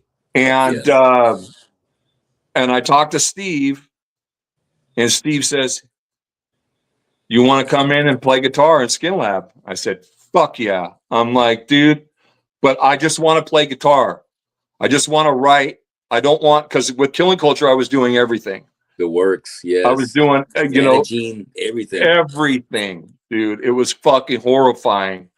And so I was like, and he was like, "Fuck yeah." And so I joined them. They came through LA. I saw them at the whiskey. I went and hung out with them, talked more. And then I think I did the last week or 2 weeks of that tour. I came in, did the last 2 weeks of that tour, I think. And then that was it. I was in Skinlab. Fuck yes.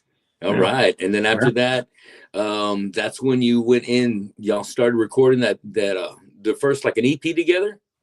Yeah. So, well, we did some touring. We did some touring because Mike Roberts was in the band at that time. Still the original guitar player. Yeah, we did some touring, and then Mike decided he didn't want to tour anymore.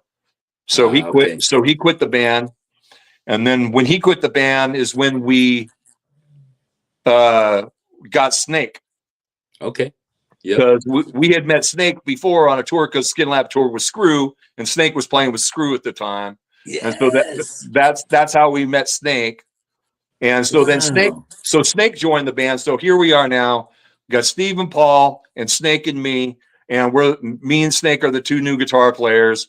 And so Steve goes, "Hey, we should do an EP to introduce you guys." And we were like, "Fuck yeah, let's do it." Did it. So it's called Eyesore. Yeah. So we did the EP. Yeah, we did the EP, and we recorded that with Juan Urtiaga. It was like, that's actually when I first met Juan. And me and him have been fucking really good friends ever since. Yes. But yeah, so excuse me, the Eyesore EP. That one, y'all did a cover on that one of Brujeria, right? Yeah, we did. I can't pronounce that shit. I'm just hoping I say it right. Yeah. Odiada. Yeah. Like that one. Yeah. Cool, to be honest with you, I didn't know fucking shit about them. I didn't know anything about them. That was all Steve. Idea was it to do that? It was Steve's. Okay. All right. Steve's always got his finger on the pulse of whatever the fuck is going on. Steve always has he's always on that, no matter fucking what. That's the one thing. That's one thing about that guy, man. He's always got his pulse on what the fuck is going on. Where me, I'm just like, whatever, man. Leonard Skinner. You want to do what you want to do, right? Fuck them all. So we did the EP, and then we did a lot of touring for that. And it was like 2 years before you ended up going back for Disembody, right? I don't know how long it was really. Let's see. It looks like about a year. You did the Eyesore in '98, and in '99 came Disembody. Okay, so a year. Yeah, that sounds more right. Did Steve do a lot of the writing, or did you get to do a part of the writing with him? Oh no, I wrote quite a bit on that. I mean, of course, such a great record, man. Steve always writes his own lyrics, Okay. But I wrote "Know Your Enemies," and I wrote such a book on that one, dude. I wrote Second Skin. Oh, Second Skin, The New Flesh. There were songs that I wrote by myself, because when I was in Skinlab, the way that I wrote in Skinlab, not a lot of people know, is I always had a little home studio, I don't even want to call it a studio. I always had a space in my room with a drum machine and a 4-track. Okay. And so what I would do at that time is I would get high as a motherfucker, and I would just, gonna say they're gonna start partying and start jamming. I would just record it. I was smoking weed, all day, all night. I got you, bro. And so I just go home and write, and then I would write whole songs, and then I would come into the studio and I'd bring them the song. I go, here's Know Your Enemies. Here's Know Your Enemies. And then we would learn it as a band, and Paul would, be Paul. Paul would play Paul. Fuck And yes. Steve, everybody would be themselves on the song. Yeah. And then there were songs, Steve would write the nucleus of, but was maybe missing a part. So I would write a part for that, or Snake would write a part for that, or Snake would write something, and then Steve would fill in the gaps, or I would fill in the gaps. And so it was pretty collective. But there were moments where it was, I was by myself for certain songs. Very cool. Which is just the kind of the way that it was with me at that time. And then we toured for fucking like dogs on Disembodied. We toured almost 2 years, I think. Yeah. Let me ask you a question real quick. Whatever happened to you and your hookup with the girl from War Brides? Is she already way back? You cut that off? Or were you still holding on to that? No. We lasted about 3.5 years, I think. Okay, all right. She when I started Killing Culture, she was around when I started Killing Culture, but once I solidified the deal and I went to Europe and I did that tour, she was not part of the program anymore. Yeah, well, you were all about Killing Culture right there. So it was almost like you didn't have much time, man, to do anything else after that. No, and it wouldn't have worked out.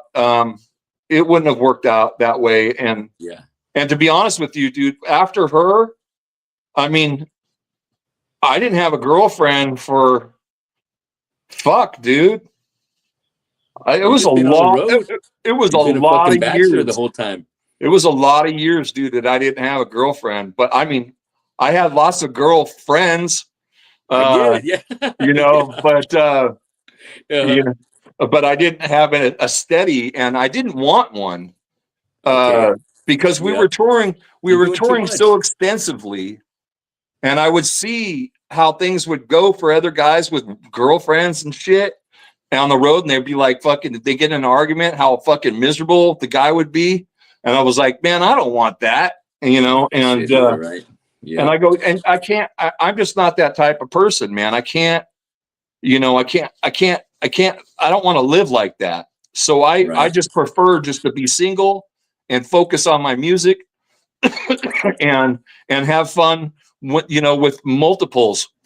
Yes, have fun while you're doing it. Exactly. Enjoy the lifestyle. and that's how I lived my life, for a lot of years. I'm shit, dude. I've only had like 4 or 5 girlfriends my whole life, Hey, well, why mess around when you got it good? But well, I mean, I didn't want to put myself in a position where I had to, I'm going on tour and I can't, be who I want to be out on the road. Out there. Yeah. And I don't want to be a scumbag to the chick at home.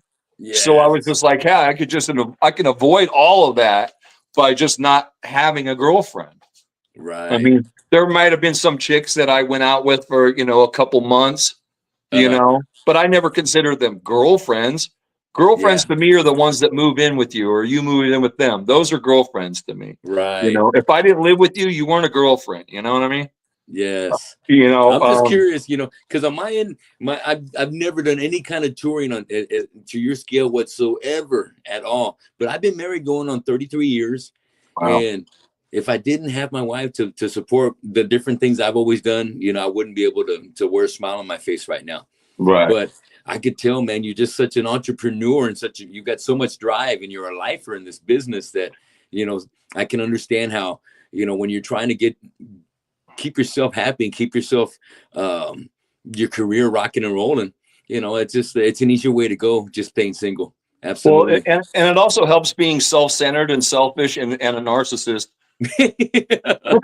Yeah. I mean, that helped too. That helped, so, I mean, we're on Disembodied. I want to make sure you already mentioned Know Your Enemy. I love Scapegoat. I love even the fade out ending of Scapegoat, man. That's a long ending. There's a lot going on there, but I like the whole idea about it. I love the bass line on it. It kicks ass. Yeah. Breathe is another fucking heavy one, but the whole thing is just loaded from beginning to end with fucking bangers. Yeah. What a fucking great record. Yeah, we were lucky. And I personally too, with me, it's like I got to work with Andy Sneap. Hey, that's fucking cool. He's been And so, around. Hell yes. and being, you know, being somebody who's into production and everything like that. And Yeah. this is when you could get Andy Sneap for $5,000, you know, you know, and Whoa, so, fuck you know, I yes. mean, you know, he's just getting out from Colin Richardson's shadow at that point, really. And, Wow. you know, but being able to work with him and then seeing how he, you know, how he worked and, you know, the way that he, you know, got his sounds and everything like Yeah. that. You know, and I challenged him, you know, I challenged him a couple times, but not like, you know, anything hardcore, just, you know, just enough to just be like, you know, take him out of his comfort zone a little bit, maybe here and there. Yeah. Which I think is important for any producer. I think that, you know, a lot of producers, you know, stick to their recipes because, you know, they don't want to stray too far from that. One, Yeah. because a lot of bands that come to those producers to have them produce them are coming to them for their body of work. You know, so the bands are expecting those sounds. They're expecting those Right. guitar tones. They're expecting those drum tones. You know, they're expecting those overall productions. You know, but so Yeah. but that's a recipe that they, you know, a lot of producers follow that recipe because it's an award-winning recipe, and Yeah. you don't want to stray from that too much. Yeah. And where, you know, I like to, you know, I have my own mind too, you know, Fuck and yeah. so whenever I come into a situation, there are going to be some slight differences just from the fact that I insert myself into, because, well, it's my music, and Fuck yeah. I have an idea of how I want it to sound. You know, so as long as I can work with, and I've been lucky to work with some great producers and who have been very fucking cool with me to voice my opinions and you know, and shut me down when I needed to be shut down, you know, but also Yeah. to keep an open mind and let me interject my ideas that maybe open their eyes to some things. Yes. I don't fucking know, maybe cool, you know, Right. but yeah, so working with Andy and that, doing that record and everything just was like, it was really easy to write that, record that record, which is always a good sign. If you're struggling to Yeah. write and record anything, that's usually not a great sign. If it's just, it just went ting, ting, ting, ting. It was very simple. And Did he join you guys for the Revolting Room as well? he did, but I only wrote for the Revolting Room. I quit before they They hit the recorded road. it. Okay. All Yeah, right. so I wrote my songs, but you see, now this was the difference between Disembody. Now I told you earlier, Disembody, I would go home and I would write everything. You know, I would write full songs on my own. Yeah. And I would, on Disembody, I was smoking weed all day, all night, and that's how I wrote those songs. Now, Revolting Room, I Uh-huh. was smoking ice. God And damn, you graduated ICE by yeah, then. well, nobody 2.5 knew. years No, later. nobody really knew.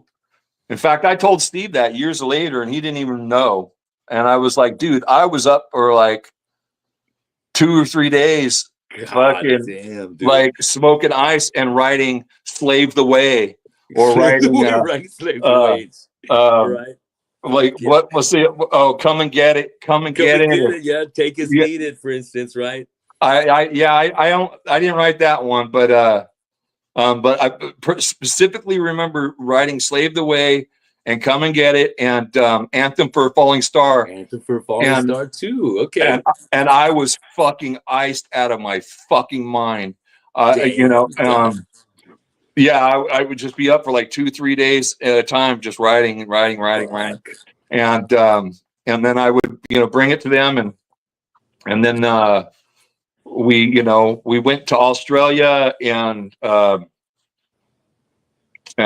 before, I think yeah. it was before that. So because I remember we were going to Australia, and I smoked ice like for like 2 days before we left for Australia, and the night before we left for Australia, I was up all night smoking ice with this friend of mine, Yeah. and uh, and I remember how, you know, going from her house to my house to grab my bag and my guitars, then going straight to the airport and just being like, you know, and then having to fly to fucking Australia.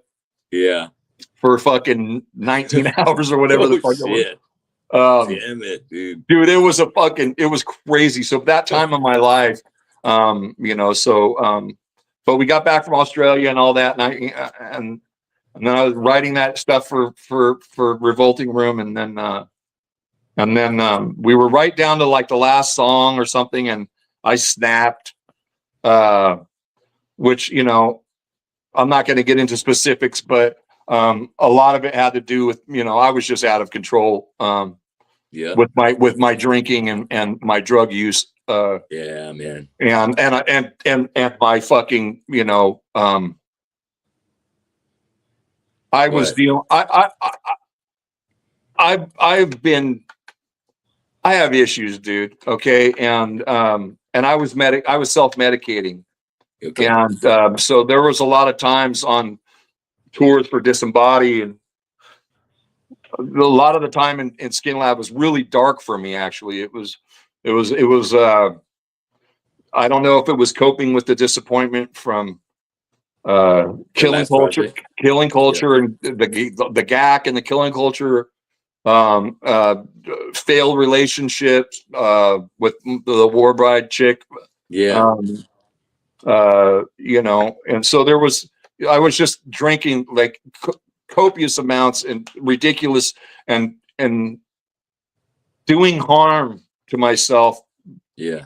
And so not to get too into that, but so with Revolting Room, I just was like, I snapped and I was like, I'm fucking done. I'm done. That's when it happened. Okay. Yeah. Right. And dude, at that time, I was like, I need to stop this because I need to get my head straight.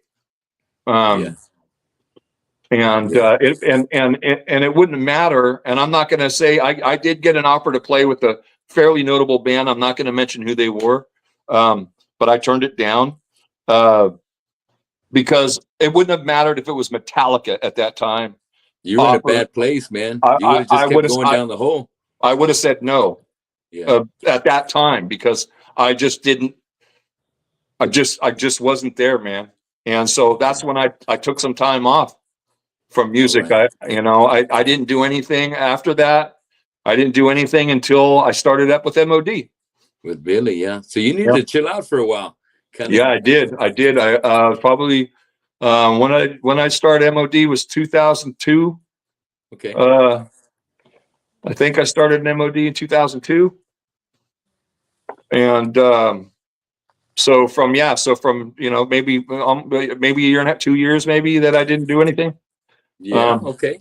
Well, there were some projects in there that I had a stoner rock project called Hail Mary Jane. How appropriate, right? Yeah. And I wrote some songs all these years. I wrote some songs. I did some recordings, but nothing ever came of it. Okay. All right. Because it wasn't good enough. That was another problem that I was having at that time when I was starting to come out of my shell a little bit. I'm like, I can't release anything unless I know it's up to par for me personally. And just the stuff that I was writing, and even though I was working with great guys, man, killer musicians, and songs were fucking pretty good, but it was just pretty good wasn't enough. Okay. I'm like, I'm not releasing anything pretty good. I have to be like, this is fucking awesome. And and that didn't happen. Fuck. So then you start jamming. You're doing Billy, jam with Billy. I wasn't jamming with Billy at all. I was how I got hooked up with MOD was I was ready to get back out on the road, and I called Billy and I said, hey. Oh, you called him? Yeah, I called him up and I said, hey, what's going on? Do you need anybody? What do you need? What's going on? What are you doing? What the fuck? Yeah, right. And he goes, I need a bass player And I go, I'll play bass. He goes, okay. And and then I went out to Jersey, and then we started, you know, getting things together for the tour for that that album you held up earlier, that poster you held up earlier. Yeah. What was the name of that record? It says it on there. What is Screwed it? Blues? Or the poster doesn't have it on there, but I think it's Red, White, and Screwed. No, Red, White, and Screw's the record I did do. I play guitar on that record, but the record, the poster that that's you, The Rebel You Love to Hate. that's the name of that record. So I did the touring for that record, but I played bass. I played bass on the touring for that record. All right. All right. And then I went to guitar, and then when I went to guitars, then we did, but that was in 2008 now. So I'd already been playing with MOD for 6 years or something at that point. And we did the Red, White, and Screwed record. Yes, hell yeah. And I played That's guitar the last on one he did. the With busted, you in there. Busted Broken American. You did that one as well? No, well, we recorded some stuff together. We you know, but he kicked me out. All right. He kind of broke up the band. He got pissed about some things and decided to tell everybody to go fuck themselves. Okay. And that included me and the two mics. Oh shit! All right. But even though Mike Arellano, he, you know, you can't kick Mike Arellano out of a band. He's too nice, you know. I mean, and he's a great drummer, and he's a badass drummer, so dude. he didn't really feel the wrath as much as me and De Leon did on that whole thing. Yeah. But you guys were a good mix together, man. With Mike on the strings and you on bass, y'all sounded great together. Well, yeah, it was what it was, and I like being around those the mics, you know. Yeah, right. They're partiers, man. Exactly. They're good to be around. We had fun. I was the old guy talking about back in the day, back in my day, you know, that the old guy. Fuck yeah. And they soaked it up and they loved it, and you know, love my stories and my animated way of telling them. And so do I. Yeah. Well, let me ask you this, because we're already at an hour and 47 minutes, guys. I told you this stuff happens like that, dude. Damn, that was fast. Because I just like us being able to go over it and just, you know, before you know it, time just goes by, because we've really had a great time going through all this, whether there's been ups and really a lot of lows, but still, when you look back, it's like, fuck, look what everything you've done, man. There's so much to be proud of, man. So let me hit on a few more things real quick before we run out of time. All right. You went back to get Left for Dead. You produced Left for Dead with Laaz Rockit, their comeback album, 2008. What track did you record on there? You told me you recorded one on guitar on there. I wrote the song called My Euphoria. Oh, okay. So you wrote My Euphoria on there. Yeah, all right. Yeah. I wrote that song and played on that with Gel. That was a good comeback record. I didn't do the solos on it. That was all Kentner and Jellum. They did the solos. Okay. I just played the rhythms on it because I wrote it. And and then I co-produced it with Juan Urtiaga. Yeah. Juan's still there. Hell yeah. You know, once again with my buddy Juan. Great fucking record right there, man. That's a big one right there. Yeah. Thinking about, you know, the ones that, you know, of course, Brainwash, that being the single right there, the hit right off the start gets you thrashing. Delirium Void, Erased, fucking, it's just a badass fucking thrashing album, man. They came back strong. What's up with Mark Coons and like Aaron Jellum now? What are they doing? Well, Mike is you know, he's been living a sober life for like a lot of years now. Which is cool. Which is kind of strange because he's a bartender at the Beverly Hills Hotel. But he's a sober guy. He's been sober for decades now, I believe. He does acting. You know, he's an actor, and he does. So he's been doing that, and and Gel, you know, of course, you know, Gel's had his own business. He's a you know, screen printer. Oh, no kidding. Screen Yeah, printer. All right. he's been doing that Badass. shit since the day I met him. When I met him and joined Laaz Rockit is when him and his friend Craig Bearhorst opened up TNT screen printing. Oh, So badass. he's had his business since then, since 1990, 91 or something. Very cool. So, you know, it's so great that these guys are still alive and kicking, bro. You know, because, you know, we've seen, I know like you, you've had a handful of friends that aren't with us anymore, you know, and from whether it be living the life or just, you know, whatever it may be, kind of time, just, you know, Father Time took them sooner than we had liked. Yeah. But, you know, it sucks, but, you know, it just gives us a chance to appreciate every fucking day we got and to still be coming out here and still kicking ass. So I know when you got the invite to get back on the stage with Skinlab here, you know, last year for the summer run, I bet that made you fucking happy. It did and it didn't. Oh shit. Okay, you like getting up there and rocking, but what did you like? You know what I loved about it was that I got to be with my friend. Yeah. And I got to, you know, hang out with Marcos and Fabian, and you know, who I really don't know. That's cool. Yeah. And we got to you know, record that song together that was released before that run with Ulrich Wild, the Flesh Wounds. You know, so doing that and being with my friend, but doing that Texas run solidified for me that I am done playing live. What? I'm done playing live, dude. You know, doing any kind of touring, that part of my life is over. It's a bitch, isn't it? Right?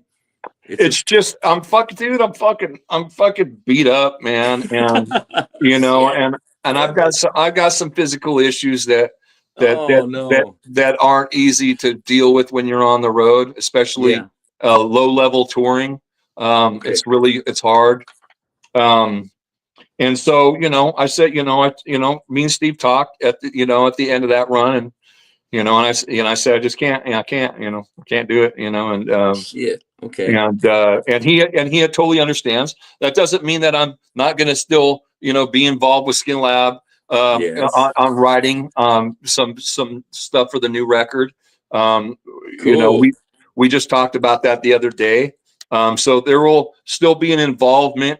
You know, I'll still be recording, I got, you know, another new recording project that I just finished, the Bleeding Edge. And then, I also got another recording project. I'm just starting, you know, so I'll always be recording. I'll always be writing, but the road stuff, I'm done with that. I mean, if it's a special thing, like, hey, come out, play a song, something like that, maybe, you know, I'm down with that, that kind of thing. Yeah. But any kind of, you know, multiple days in a row, touring, sleeping at Motel 6s, no. Yeah, I get it. Fuck that.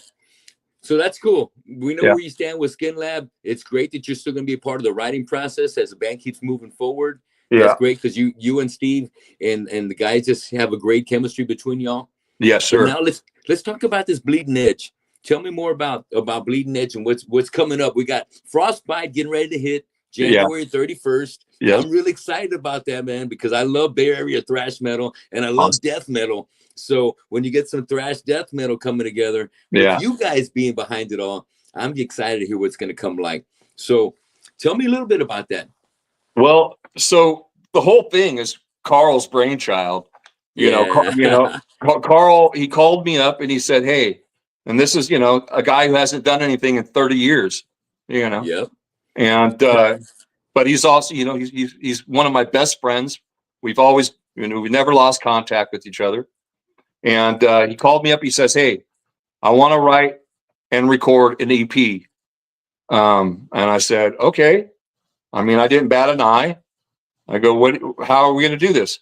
He goes, I want to, he kind of like the Killing Culture thing. He goes, I want to write everything myself and I want to do it. I want it to sound like I want it to sound. I'm going to write everything by myself, and you know, and you're gonna, and I want you to play. I want you to be you, but I want you to play what I want you to play.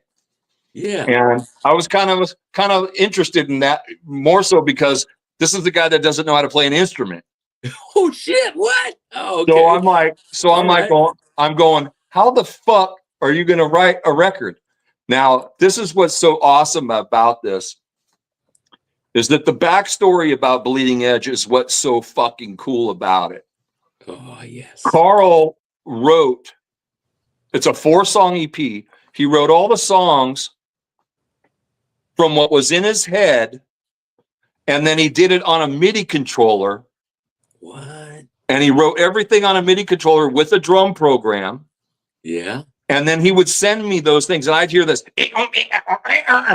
and that's all I'm hearing is this fucking MIDI controller going through some fucked up sample sound. Yeah. And I'm like, and so I had to take that stuff and I had to transcribe it to the guitar. Oh shit. And so, Okay. so and he was writing things like, I was like, dude, I don't have 8 fingers, dude. You know, I'm like, when you're writing something on a keyboard and then you try to play that on guitar, right, some of the mechanics are really fucking difficult. So fuck yes. So I had to go through that. But how fucking awesome is that he wrote those songs. I didn't write anything on this project. All I did was play the way that I play, and you know, and produce it. Produced it, yeah. You know, he needed some help here with some arrangement. You know, I would go, here, let's do this here, try this here, try this there. You know, and then you know, he wrote one song. He wrote a song, and I was like, man, you can do better than that. And so he wrote another song that crushed that song. And yeah. And so, you know, that input, you know, is what I did. And then of course, you know, taking everything he tells me, making it the way that he wants it. Then I was the guy, because he hadn't been in with anybody for 30 years. So I had to rope in all the talent. So right. I was like, okay, what the fuck? You know, I want to get to play drums. And then I go, fuck, Lennon Lopez. Ooh. And so I was like, I called Len. Yeah. I said, he goes, fuck yeah, I'm down. And then Kevy Rojas was from By Any Means Necessary. Who is a band that I had developed a long time ago. And I produced their 2 demos back some years back. Those guys are great. So he was a great lead player. So I was like, and Carl wanted that kind of shreddy guys on there. And so I was like, okay.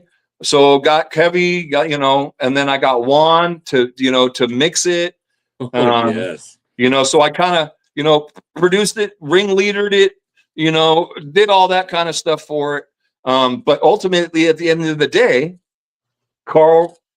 that's fucking Carl's record. That's his baby right there. Dude, and he sounds great. He wrote some killer songs. He sounds fucking great. This is the guy who I've, I worked with on the Exit Paradise album. Me and him did a project called Funeral back in 1990. That we did 3 songs. We recorded wrote and recorded over a weekend. He did the Killing Culture demos. Yes. You know, and so and then here 30 years later, he comes in, he goes, hey, I want to do this. And the way he, you know, writing everything in his head and on a MIDI controller. And then, you know, I was like, holy fuck. I go, the backstory alone is awesome. So this is going to be killer. And so we finally finished it. It took a while to do because I had other things going on. And, you know, so it took a while to get it done, but it got done. Juan did a fucking great fucking job. Carl did a great job. All the players on it played fucking great. It sounds fucking killer. Oh, yes. You know, and what I was talking to Carl and he goes, man, you should really be proud of these songs. I go, what I'm proud of is that you got everything that you fucking want, because he's psyched. He's fucking psyched on it. He loves it. And I'm like, that's all I wanted right there, is for me to be able to bring your dream to fruition. Too fucking cool, Scott. Yeah. Too cool. And well, that's the best thing about being in good company, you know. And you got Carl right there, you got Lennon, you got Kevy, and I think I also saw that that Carl had put down that he's got Costa Varvatakis. Did I pronounce that right? From Hatriot. Yes, from Hatriot, dude. Yeah. And he also helps you got on leads on there. Mm-hmm. Very fucking cool, man. Yeah. You calling in the big guns. Yeah. And thinking about that, the drummer from Hatriot, who is he related to? I don't know. I know that one of them is related to Zet from Exodus. One of them Zet's kid. That's it. It's Sosa. Okay, yeah, that's it. One of them Zet's kid. Okay. But I don't know anything about the band really. I don't pay attention to any of that stuff. That's the little details, but that's just a little backstory. But yeah, dude, I'm anxious to hear Kevy and Costa throw down some leads on top of your riffs. They tore it up. That Costa guy, oh my God. He was fucking, I was just like, what the fuck is this kid on? Yeah. That's what you needed. And Kevy as well. Kevy as well, dude. Kevy was like, I was like, it was, you know, we had worked together before, so he lets me produce him. And that's what's fucking I love about Kevy. Is that he's just so open. Cool. And he just let me, you know, just like produce them. And so everybody did a fucking great job. Everybody did a great job. I hope when this drops, it gets all the love it deserves, man. I hope so too. I'm gonna help push that out there and make sure that all my friends know about that. It's gonna be heavy. So I can't wait to get some Frostbite come January 31st. January 31st, man. Well, I tell you what. Let me ask you a few questions. We're going to wrap things up here real quick, all right? All right. I like to finish things off with our interviewees with a little segment I call Draw the Line. So I'm going to give you about 6 questions, and we can make them real quick, and you tell me who you like. For instance, I may throw you out 2 bands and say they're both playing in Austin tonight, but you can only be in one place. Who are you going to go see? Okay. All right? So let's take it from the top. I got Chimera versus Shadows Fall. Who do you favor? None of them. Neither. Okay, I love it. Okay, that's cool. No, next. I mean, honestly, I'd rather stay at home and make a pizza. But if you held a gun to my head, it would be Chimera. Okay, all right. I love it. I love that answer. If you held a gun to my head, it would have to be Chimera. Okay. Next one, Obituary versus Cannibal Corpse. Oh, fuck, Obituary. Obituary. Trevor and Frank all day. Much love. Rest in peace, Frank. My favorite death metal record of all time is Cause of Death. Cause of Death, the classic. It's my favorite. When I tried out for the first death metal band in here in Corpus back in 1990 was called Malignancy, and I tried out with Infected off of Cause of Death to get the job. Nice. Yeah, and I was impressed. Y'all could play that song? Yeah, man. Can you sing it? Well, fuck, I will. Okay, so I went. They fucking threw that. I was like, shit. Okay, it was meant to be. Awesome. Okay, so moving on. I got 4 albums from 1994, and I want you to tell me which one was probably played the most in either your jam box or in your cruise. We're talking about Machine Head's Burn My Eyes, Slayer's Divine Intervention, The First Corn, Cannibal Corpse, The Bleeding, and I'm gonna throw one more in just because they kick ass. Acid Bass, When the Kite String Pops. Well, there's some good stuff in there. There's some good ones in '94, right? But which one probably got the most played? Divine Intervention. Divine Intervention. The Killing Fields. Fuck yeah. Yeah. I mean, Burn My Eyes was obviously, you know, like what the fuck. Right. Yes. Yeah.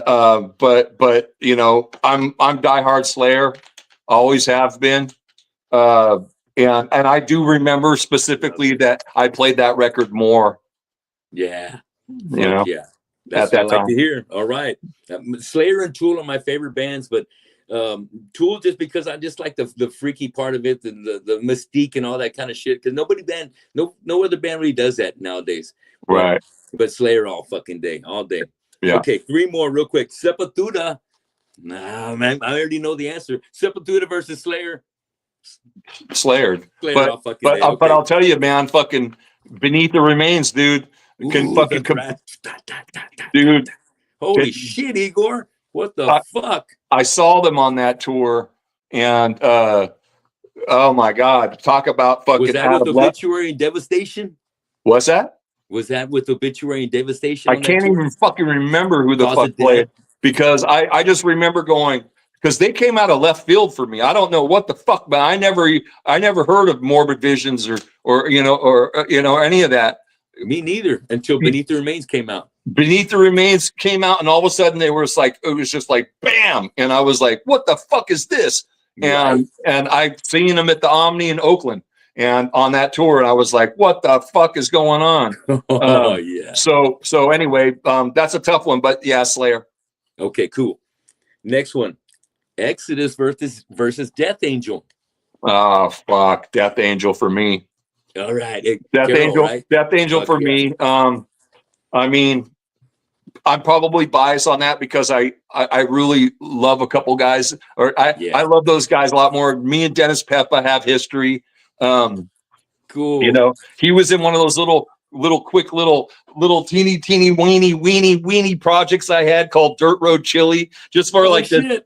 It was like for this minute, this fucking millisecond that me and him and a couple other guys, jammed and did this little thing, and then it disappeared like that. But yeah, I really, Rob and Ted and Will and Mark, I mean, I just love all those guys. Fuck yeah. So that's where I go with that. I'm not saying I don't have any love for the guys in Exodus, but it doesn't measure to the love I have for the guys in Death Angel. Love it, Scott. Okay, last but not least, we mentioned this guy's band's name, and a matter of fact, this bass player plays in both these bands. Who do you prefer, or who are you gonna go see if you got Nuclear Soul playing on the west side of Austin and you got SOD on the east side? And I know he plays in both bands, but if he could be in two places at one time, who would you go see, SOD or Nuclear Assault? Oh, fuck. That's a loaded question, man. Yeah, all right, I got you on one. Well, yeah, because I fucking love John Conley and Lilfer, right. Of course. Yes. But I also, fucking how do you I don't have much love for him, but okay, but how do you deny Speak English or Die, Exactly. I mean, that record was fucking huge to me. Yes, I know it was. Fuck yeah. I mean, what I'm going to do is I'm going to go over to the Nuclear Assault show and I'm going to grab John and we're going to drink while we go hang out and watch SOD. Yes. Yeah. Scott, I think that's probably one of the best answers I've ever heard. Yeah. You know what? Because you know all these cats and you've lived it. And man, I'm just so, I'm somewhat jealous, but at the same time, I'm just very pleased and honored that I'm being able to catch up and being able to share the past couple of hours with you, man, sharing some of these great stories of what a rich fucking metal history you've got under your belt, man. Thank you, man. Have been able to do things that guys like myself could only dream of doing. And yeah, I know through it all that it's been a fucking almost like a highway to hell. When you tell me, about the breakdowns and hidden, hidden to the point where, this is the end. I got to stop it. I got to call it quits. I can understand that. I never hit those points there, Scott, but being a person that's kind of, I've seen my friends around here and I've always followed rock and metal. And I've just been a super fanatic of the whole genre, of all the genres that go with it. And I've seen, the tragic stories that go along with living your life in this, in what we love to do. Right. And I'm glad that you fucking still live to tell, bro. You've been around. I appreciate that. And I'm glad too, in a way, to still be around. But, yes, I appreciate you reaching out and, and I'll tell you, I was talking to somebody about this, about a week or two ago. I was saying, at the end of the day, what you walk away with from this business, at the levels that I've been at, what you walk away with is the stories. Yeah. It's and those the relationships, stories, those because friendships. I'm not rich. I don't have a fucking, I didn't sell millions of records, but I have a fucking million fucking stories. I curated some fucking great fucking friendships. Yes. There's things that have happened in my life that are unbelievable to me. Even when I tell the stories, people are looking at me like, yeah, right. And I'm like, dude, I would say think the same thing, but I'm not fucking lying. You know, I mean, you know, it's fucking retarded. It's some of the stuff that has happened in my life, you know. But yeah, at the end of the day, you know, you walk away with the stories. You know, Yes. you have the music is there. The fact that, you know, there are people that enjoy it, and people like yourself who reach out and still, you know, want to talk to an old curmudgeon like me about it is I do. Yes. is great. You know, I love doing this kind of shit, because I get to tell these stories, which is what you're rich in at the end of the day. Right. You know, Yes.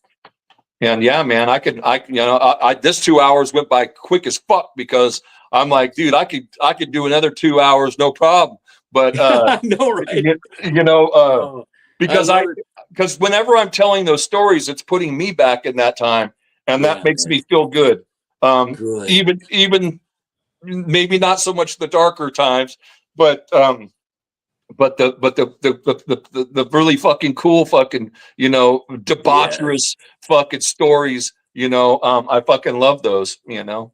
I'm, um I'm, I'm so honored that you shared them with me, Scott. You know, I was telling my wife, you know, I'm going into I'm already a little halfway into my third year of podcasting. And what I really love is building relationships and meeting friends that have, you know, gone through the trials and tribulations of having a great career and everything that kind of goes along with it. The relationships with your family, with your bandmates, the ups and downs, the struggles. I respect all that because I know that you know, me being in the game as well, even though I'm on a different level, I know that it takes so much sacrifice and so much of your mental capacity to juggle it all and to keep you where you need to be. And especially when you have, you know, ideas like you have with your killing culture. Hey, it's going to be all me. I'm going to write everything. It's going to win. I know it's going to win because I got it all together. And you know, not everybody can do that kind of shit. You know, just like when you know, just like how you know, hooking up with Crawford Bleed, when getting the Bleeding Edge thing together, um, you knew that when he got those 4 songs together, you're like, shit, this is gonna be something so fucking special right here. Yes. So yeah, you had to be a part of it. yeah, and you know, not only that, but with one of my best friends, who is That's the also best one of part my, about it. which was also one of my favorite fucking singers. uh you know, and you know, so I mean, yeah, dude, it's just like the whole thing is just, you know, I've gotten to a point where I am now where I'm like, I'm not doing anything unless I fucking want to. Yeah. I'm not, there's no obligations. I walked away from MOD. um uh I'm you know, I'm done, you I know, get with it. I'm not doing anything that I don't want to do. Fuck yeah. And so, you know, not touring like I had, you know, tell Steve, you know, I rejoined the fold, but I'm not doing that part, you know. Yeah. You know, you know, with that, you know, and Skinlab, you know, and MOD and you know, and all that, and it's just like you know, there was, you know, I just don't want to do, I don't want to do road work anymore. You know, so I get to pick and choose what I do. I don't have things hanging over me or feeling obligated. I fucking hate that, you know, Right. where I'm like, fuck, I feel obligated. I have to do this, you know. It's like, you know, no, I don't. I'm 58 and I don't have to do anything if I don't want to. Fuck And yes, that's right. you know, and Fuck so yeah. that's it. I made that decision, and like I said, I'll never stop writing. I'll never stop recording. I have all of the ability to do that all here. I have a wealth of fucking connections and friends to make things happen when I need to. And, you know, so fuck, I'm just going to do that. Life is good. Fuck Stay, yeah. stay home and bake my bread, write my songs, eat my food, take care of my mom, and, you know, see her out, you know, Yeah. and that's my life, man. You I know, love it, Scott. It's been a blessed life, man. It's been a blessed life and a rich life. Thank you so much, man. I'm gonna wrap things up for tonight. But I want to come back and talk to you. Let's maybe in a year down the line, you know what I mean? Or maybe another recording project comes up and we can chit chat about something new you got going on, and maybe well, I'm just going to share do some other that stories. next project. Let's definitely talk, because the next one I'm doing one song and I'm going to put it Yeah. out, but I'm doing everything. I'm doing the vocals. Yeah, right. I'm doing it all myself. So, Okay. Well, okay. definitely. I'll keep in touch and we'll schedule something so we can get a chance to talk about that before it gets released. Awesome. Tony, hey man, like I said, thanks for reaching out. You know, I totally appreciate it. And it's nice to know that there are still some few people out there that think of me as fairly relevant.